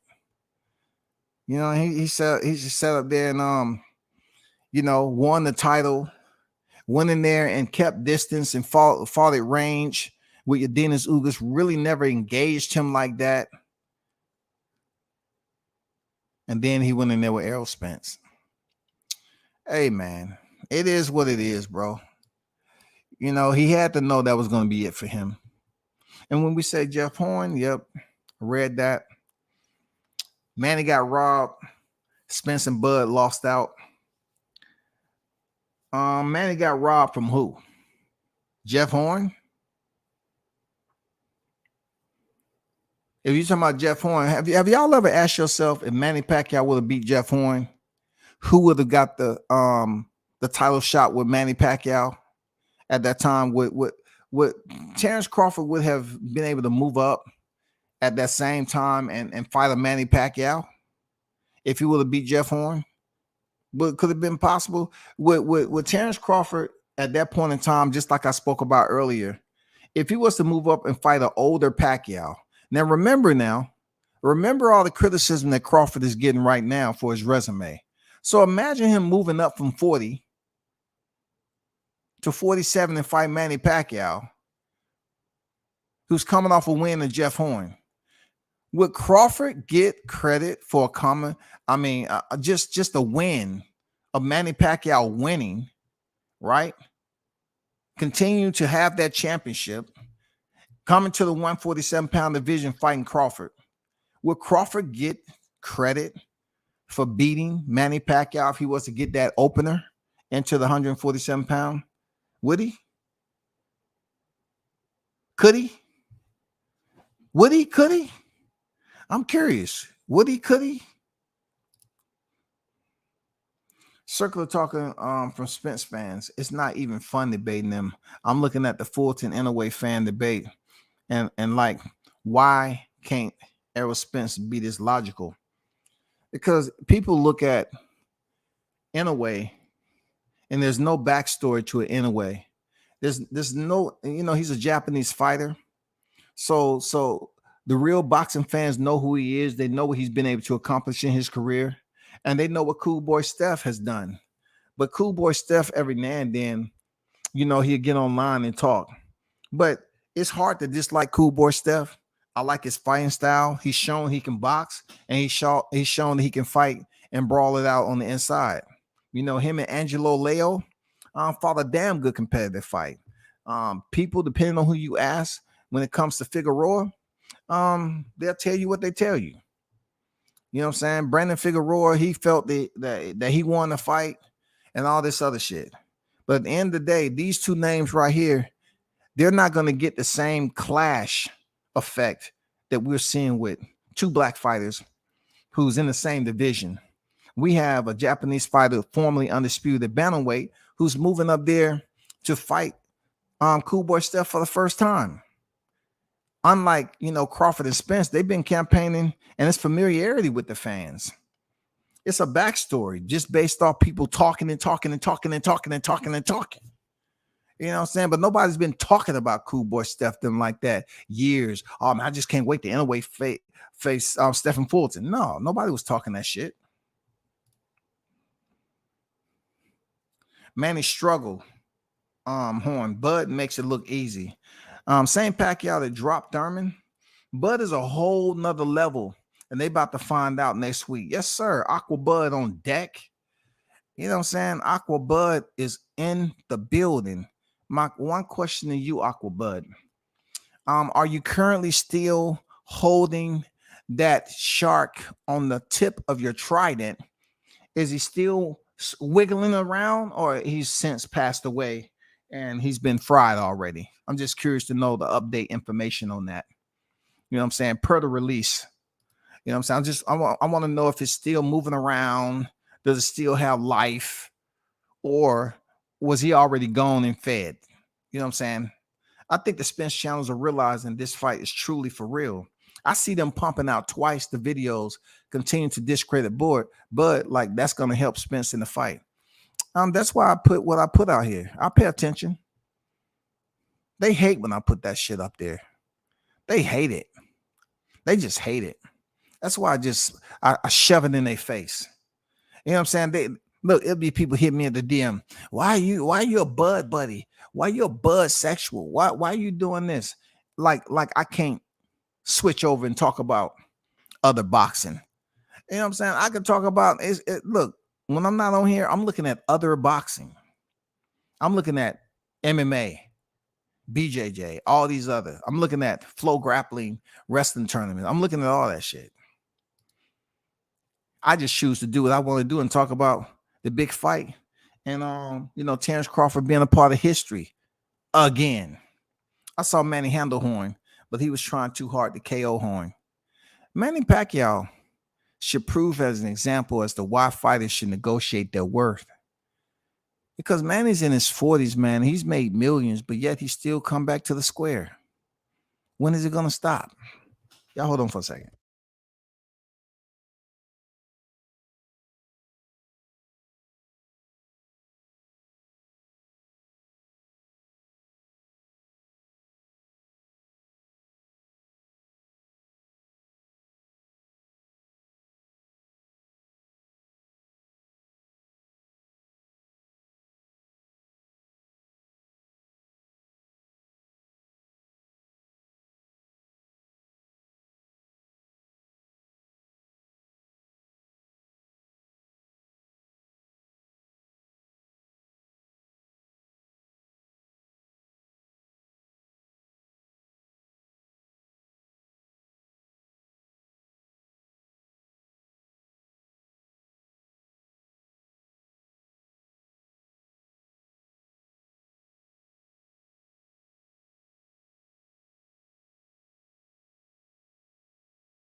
Let's see.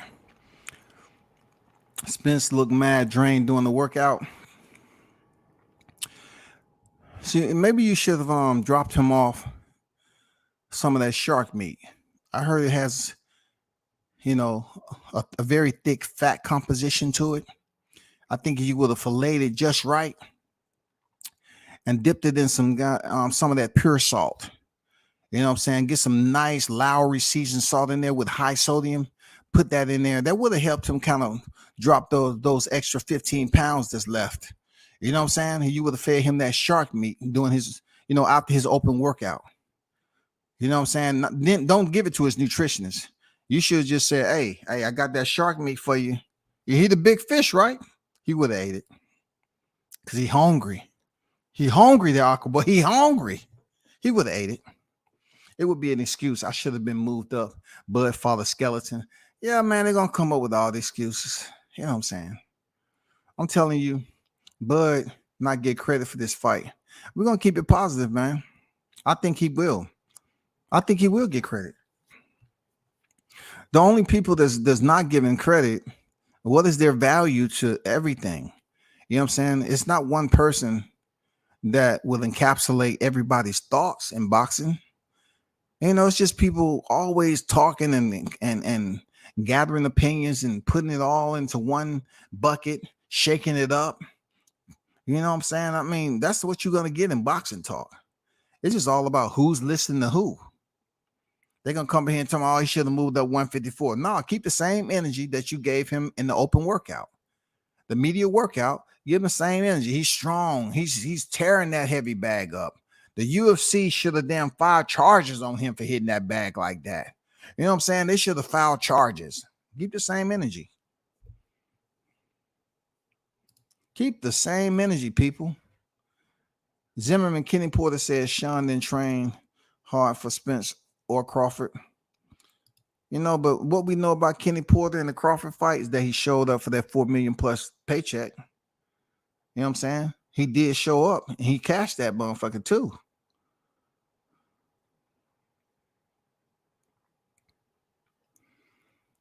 Joe Cooley is one of the coach. Okay. Coach Malachi Trolls. Congrats, WCS. You coming up. Hey, he said I'm coming up. Listen. I was out covering fights.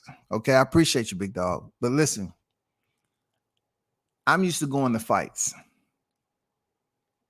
before I even thought about doing the YouTube stuff. Okay. Me getting hired. No, hey, it's great. But when you say come up, I've been covering fights. I've been going to fights. So which one would you respect more? Now that people really paying attention to me covering fights, actually covering fights and actually shooting ringside. I mean, I've been out there, man.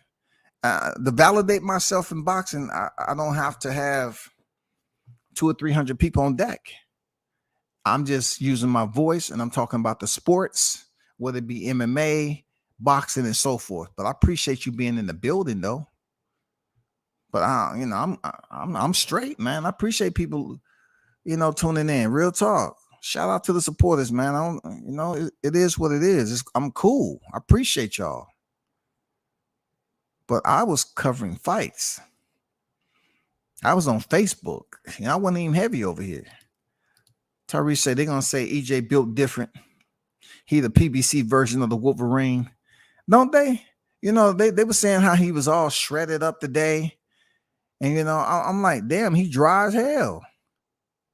You know what I'm saying? The times I seen him take a break, it was consumed water, not the wipe away water. When Crawford had two different type of systems working. He had somebody wiping the sweat down, and then he had somebody giving him some dang fluids. Then he went right back to work. The mid work is something I would expect from a beginner, not a so-called pound for pound fighter. Ugh. Don Vaughn laying the goddamn heat. The heat, shawty. I'm trying to jinx myself. I expect Bud to go higher levels not seen before. I believe that's going to happen. Seriously. You know what I'm saying? Anthony Joshua is bigger and looks stronger than Usyk too. Did that help him out? AJ will be giving advice on how to handle a loss to Arrow in a week. Hey man, hon, you ain't lying, right? Can you imagine the way AJ talks? See, you have this loss, and then you have that loss, and then you have the loss over here and the loss down there. So it's a rectangle loss. And what it is that you have the middle of the losses. And what you could do with that, you can find out different positive moments in all the losses in the rectangular theory. All right. And what you do, you absorb it and you keep it close to your heart and you just keep it as motivation. You know what I'm saying? I mean, we've heard Anthony Joshua talk. I swear. He's always, I told people this years ago how he always expressed himself based off numbers and, like segments, steps, 1 step, 2 step, 3 step. That's how Anthony Joshua expresses himself. And he's going to say, hey, this is only your first loss. Just consider the other 3 spots zeros. Okay. You know what I'm saying? So if you keep those zeros around that 1 loss, after a while, that 1 is going to disappear because it's 3 zeros to 1 loss. So ultimately, they're going to gang up on that 1 and they're going to make it disappear. So when they show your record on TV, just like they tried to do Lomachenko back in the day, it's going to say you're undefeated again. Did y'all know that BoxRec does that? BoxRec be making people's certain fighters reappear, y'all. That's fact. No cap. Don't say I ain't tell you. Don't say I ain't tell you. I know some fighters right now that has fighters on their resume that they never fought. That's a fact. Anybody want to challenge me on it? Let's put some money up. Danny Broner hardly threw any punches versus Spence into the championship rounds. What? I don't. Danny barely? I don't know what you're talking about. Real talk. I don't know what you're talking about. If you place Horn and Danny on the same exact fight, but Manny wins, Crawford fights Manny next. Manny was washed up. Okay, so the same exact fight, but Manny wins and Crawford fights Manny next. Manny was washed up. I thought Jeff Horn got robbed. Well, if Manny was washed up, how did he pull off that victory over Keith Thurman, who was at one point in time considered to be a very dangerous boxer? You know, the same exact fight, but Manny wins, okay? And Crawford fights Manny next. Manny was washed up. I thought Jeff Horn got robbed. Yeah. I got you now. I got you. I'm just getting your comment. Okay, I got you. Solid. I got you. The dishonorable discharge losing his mind over this fight. Oh, man. Juice be coming in here with goddamn tribal spears. You know what I'm saying? He got tribal spears, man. He coming here throwing tribal spears that's dripping dart frog freaking poison on the tip of it. He come here throwing spears and shit, dog. Damn. He got the 8,300 bacterias from the mouth of a Komodo dragon. Shit, you know what I'm saying? God damn. That dude is hilarious, man. Don't nobody want to hear about no damn stale ass baloney back in 2021 when the fight is next week. You know what I'm saying? They just do that shit purposely to get somebody to talk about it. That's all. Frank Martin is delusional. He said Errol gonna pitch a shutout. We know he had a battery pack. That wasn't a battery pack, Don Vaughn. You know what I'm saying? That was what you call post-fight freaking medication. You had to be on some type of medication saying that dumb shit. You know what I'm saying? He trying to get people to forget about what he looked like in there. That's all that was. Like, I was feeling what he was saying, taking accountability for having to figure it out and shit like that. He had to figure it out against Artem and all that. Now he was taking accountability. I like it. But then he started talking about pitching a shutout and it's going to be an early night. That's what I'm thinking. I'm like, okay. Hold up. Did somebody throw a brick during that fight? I'll have to go watch the replay. No? So it wasn't like Florida when Floyd and Gotti fought. People was brawling. Nobody didn't pick up a cinder block. Nobody didn't come in the arena with a cinder block and dump it on Frank Martin's head. What the hell he's talking about? I sense Danny a little bit afraid of being there. He does have skills, though. Dan is a smart fighter, man. Like I said, Danny still has value because he hasn't been stopped yet. He's going to be very selective at this point in his career and his age on who he steps in there. Can he get a title at 154? Yeah. Even if it's the regular. All he's trying to do is add another division so he can leave up out of here 3-division champion, a 3-weight division world champion. You know, Danny is a corporate dude. He does what he's said to, you know, they give him the orders, he do what he's told. That's what Danny does. I like Danny Garcia, actually, man. He has a personality, you know, he can actually box, but no. When you're talking about putting him in there with the top names, no. That's why Crawford checked him. When shout out to Gilly, man. Prayers go out to Gilly. You know what I'm saying? I'm not even gonna use that example, man. I'm gonna give him his respect. You know, he lost his son in a shooting, man. You know what I'm saying? That has to be horrible, you know, unsettling. You know, the worst of all worst, the deepest, darkest, man. You know, that's the type of pain that God just can't deliver you from, as if you committed some sin or whatever. When it comes to, you know, the death part of it, man, and somebody being taken from you like that, and prayers go out to you, Gilly. Seriously, prayers go out to you, brother. Ryan Garcia getting a time slot doing Spence workout was hilarious. Man, green. I swear to God, I wanted the red light immediately. I wanted somebody with a stop sign to come up in that bitch and say, stop. Like Lawrence Cole did. Stop. What the fuck you doing? See, I'm gonna turn you on to something, Green. This is what I think why that happened. Because they believe Ryan Garcia, he just made 30 million.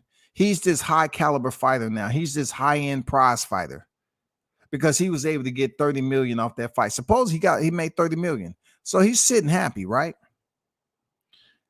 For Derrick James to have all these fighters over there in Vegas.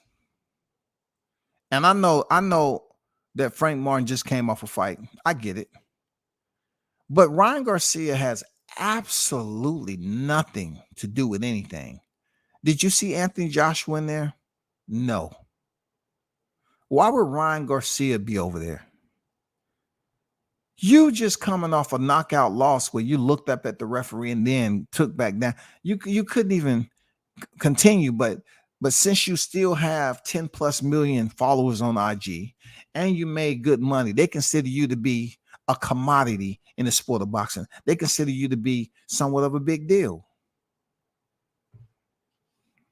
Shout out to Ryan Garcia getting paid. That was huge. Shout out to Gervonta Davis for making it so that he can get paid.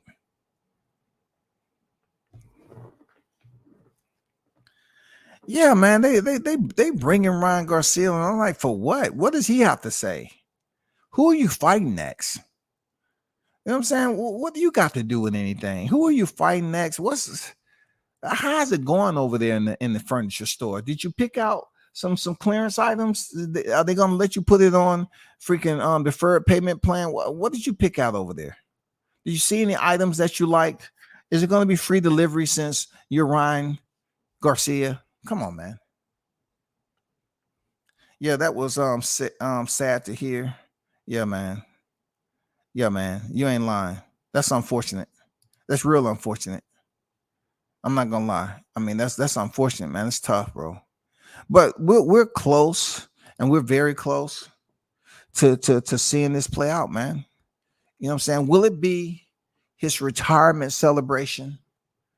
We are very easygoing, user-friendly people when it comes down to it. We're willing to pay for everything there, Spence, for your retirement celebration. We're willing to make everything happen. Like, we already have those bag lunches for you. We're catering. Yes, we're catering. You're not getting any of the fish, though. You're not. No. You're not getting any of the fish, but we will make sure that you get that bologna. Yes, and that thick cheese. We cutting the slices extra thick so it can sit in your stomach longer. Okay, we're looking out for y'all. We're looking out for you, and we're making sure the edges of your bread is soft. You know what I'm saying? We're making sure we put some of that dish detergent on there to get it all nice and mushy. You know what I'm saying? So you don't catch any type of bacteria infection from the mold that's going to be on that bread. So we're going to line the edges, the ends of the bread with some freaking antibacterial dish detergent. You know what I'm saying? At first, you'll get used to it. It's going to be an acquired taste once, first time you taste it. But just give it time, combine with the bologna and the cheese, and you'll be just fine, okay? Don't say I didn't look out for you. Don't say I didn't look out for you.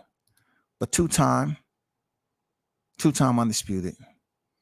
It's going down, y'all.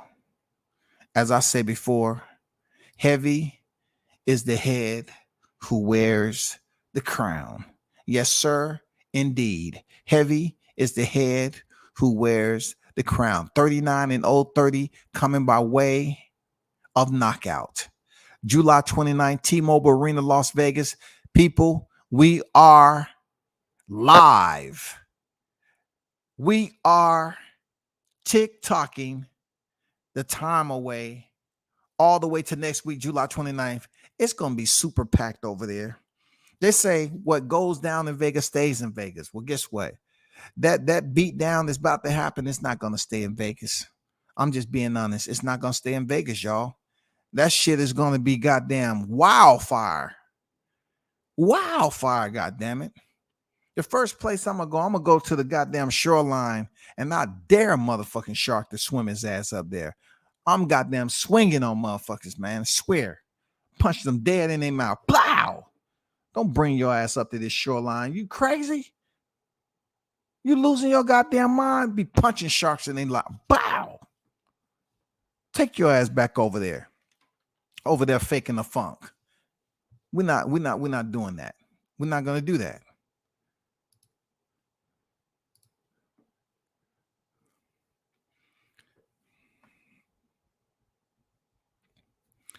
What's going on, Brandon? How you feeling? Salute to you, bro. Yeah, man. We almost there, man. Stop playing. We almost there. You know what I'm saying? It's about to go down. It's about to go down. I'm just giving them a look at what the record used to be. I'm just giving you a final, you know what I'm saying, peek, a snapshot. That's all. I'm just giving you a snapshot, man. I'm just giving you a snapshot. Shout out to my guy, Bud Crawford. You know what I'm saying? Shout out to you. That wasn't even like at Beverly Hills. That wasn't even at Beverly Hills. That was at a whole nother place. But shout out to Bud. I think I got I don't know how many pictures with the champ. And I'm just happy to be able to cover these guys when I'm healthy enough to do so, because I'm not a youngin anymore. I'm not a youngin anymore. You know what I'm saying? So I have to enjoy what I can enjoy while I can. You know what I'm saying? That's all. And I'm thankful to the Most High for allowing me that opportunity to cover the sport of boxing in depth. You know what I'm saying? And to have the hottest chat in the motherfucking game. You hear me? The hottest chat in the game. Period. It ain't no dispute. They don't sit up here and follow narratives and shit. They think for their motherfucking self. You know what I'm saying? I don't have to sit over here and babysit and goddamn be taking names and jotting down. Well, that's right there. It says some dumb shit at approximately 10:15. Okay. So we got to make sure we put him under watch. Okay. No, we don't make no babysitting micromanagement list, no chaperone list. He said these Errol Spence fans going to be real disappointed on next Saturday. Yes, sir. They disappointed right now. See, Brandon, you just getting up here. They disappointed right now. You know why? Because of the way the open media workout was. Dude was giving off sloth vibes. That's why I did the sloth bundle pack. He was giving me sloth vibes. All nice and slow. You know what I'm saying? Everything was all nice and slow. You know what I'm saying? Until Diddy James was like, take that, take that, take that, take that, pop, pop. Start slapping him upside the head with the freaking mitt. I'm like, damn, everything else was cool until they start slapping the man upside the head. Like he should have been fired on the spot, man. Yeah, they're going to have every excuse in the book, man. I do. You know my take. I think it's going to be a stoppage in round 6. I'm not wavering from that. The closer we get, the more amped. You know what I'm saying? The closer it get, the more amped. Let's go. It's just like old school when we used to have them goddamn 12-inch woofers in the back window, goddamn it. 2 12s, 2 10s. According to what you had, you put the 4 12s back there. But that shit too much bass, goddamn it. You know what I'm saying? We used to goddamn run them amps, them individual direct amps, man. You know, to them woofers, man, bass be dropping for real. Roll up in Vegas with the bass dropping. Boom. Letting that shit drop, man. Hey, I'm thinking about 6, man. You know what I'm saying? I can be wrong. It might be 5. I can be wrong. It might be 4. You know what I'm saying? Look, it don't matter if Arrow. Listen, huh? It don't matter if Arrow keeps moving, because the only way he gonna move is toward Bud. Whenever Spence get hit, and it's a good shot, he has to somehow try to get it back immediately. That means just going into a wasp nest. You know what I'm saying? Getting stung over and over and over and over and over and over. No. And for the referee, a Diddy James say, hey. It was before they start saying, hey, throw in the damn towel. Throw the towel. Throw in the damn towel. You know what I'm saying? We have a remake of Rocky on our hands. I hope Diddy James don't let that man go out and don't throw that towel in there, man. I hope Diddy James don't do that shit, bro. You know what I'm saying? I hope Faith Evans don't show up and Diddy James and Faith Evans start singing and shit. You know, I really hope that shit don't happen, bro. But it might. It might. Is it me? Or does Spence look seriously dehydrated? No excuses, but he does. I don't want to use dehydrated CMD boxing. Shout out to you for being in the building. I don't know if he looks dehydrated, okay? But I'm going to give you another answer to that. He just looked overly dry, okay? All right? Let's stay positive. Let's stay positive, CMD. Let's not start using those active, you know what I'm saying, nouns, those very, very aggressive words like dehydration, because you know the aerosexuals are already over there. They're highly depressed right now. They're going through emotional freaking crisis. Don't use words like dehydrated, because they're gonna say, "Oh man, you didn't see when they cut to the interview with Frank Martin and Ryan Garcia. They wiped him down, man. Y'all just hating on him. They wiped him down." And you trying to tell me they got every bead of sweat off him? Yeah, man. They even used the blow dryer too.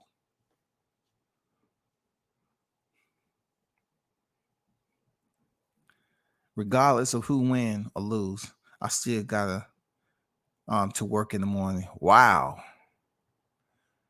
A shout out to you though. You got to go to work, man. It has to be done.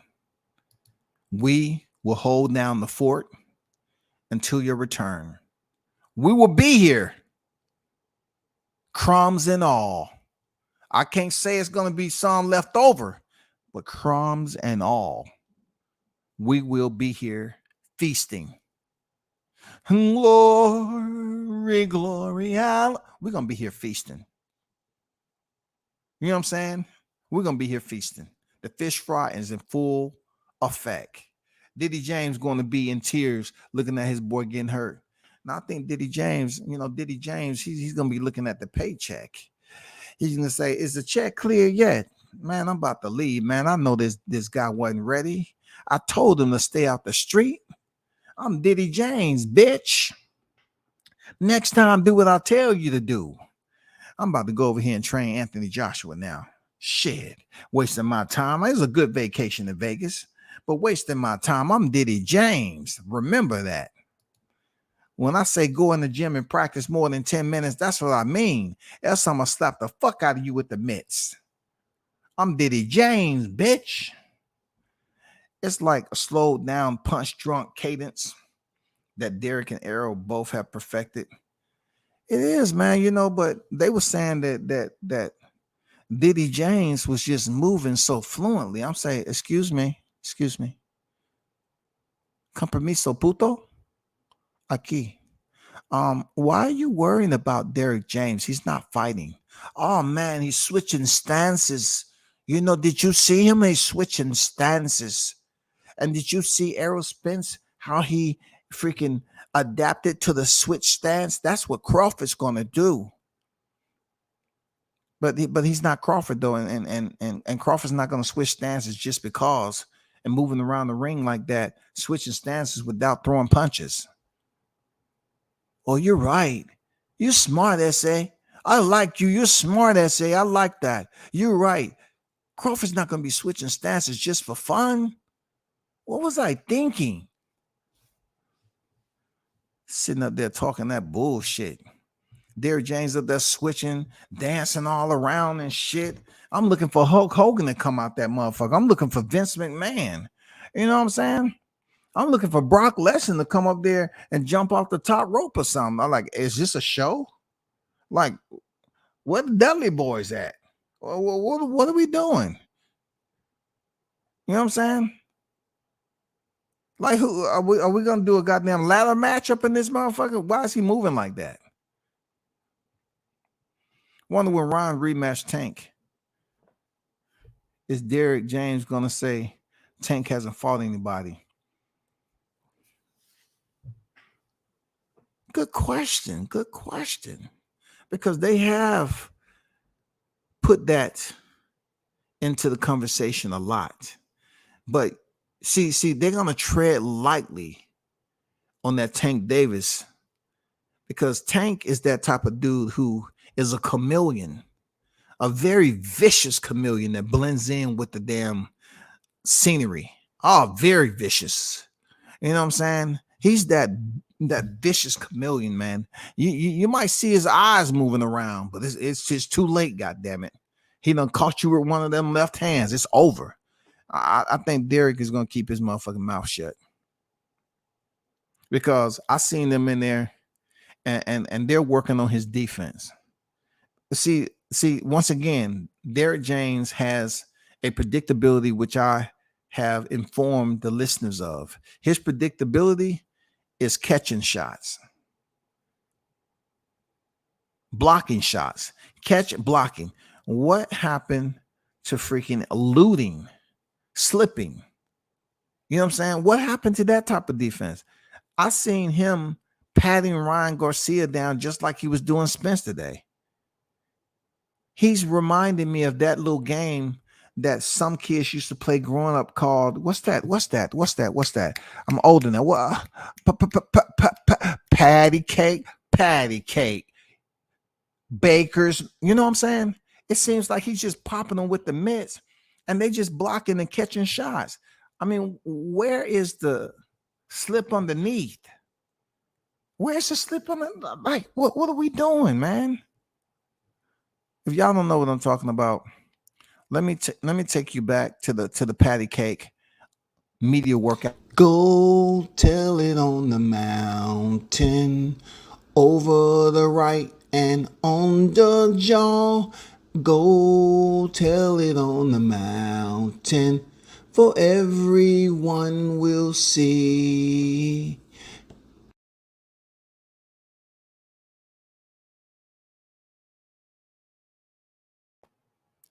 Shout out to Blunts for that drop, man. And Diddy, He should have been given his walking papers for slapping that man like that with the mitts. That's why Spence turned around, did an about face, and he marched off. He said, no, he didn't. Just slap me with the mitts in front of these people. You know what I'm saying? No, he didn't do that shit, bro. No, you didn't take your star pupil that's going in there, one of the biggest fights of this era, and you slap that man in the face with a mitt. And he's doing the exact same thing with Ryan Garcia, having Ryan catching shots. When the reason Ryan was caught the first time is from overextending and throwing his damn left hand too much. Just throwing, I mean, come on, bro.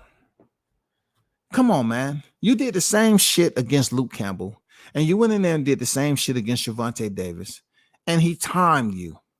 You gave him ample opportunities to catch you with the left. You kept throwing it and throwing it and throwing it, bro. But I was surprised that you got up. I ain't gonna lie, Ryan. I was surprised that you got up. I wasn't expecting you to get up as quick as you did from that Tank Davis left hand. I'm serious. That shit looked like the dynamite was lit, and he hit you clean. I'm just saying. Shout out to It Don't Matter. I'm about to get up out of here. It's like 2.5. Man, I appreciate all y'all that pulled up and support, man. Thanks for the donations that was given to the channel as always. Man, y'all hold it down. Continue to rock out with the channel. Remember, you know what I'm saying? It's about to go down next week. We're going to continue with the hot grease. And it's going to get, I'm going to start, trying to open up some panels for you all to talk your shit heading into next week. I'm just saying, I'm not getting into no in-depth. Give me your prediction, please.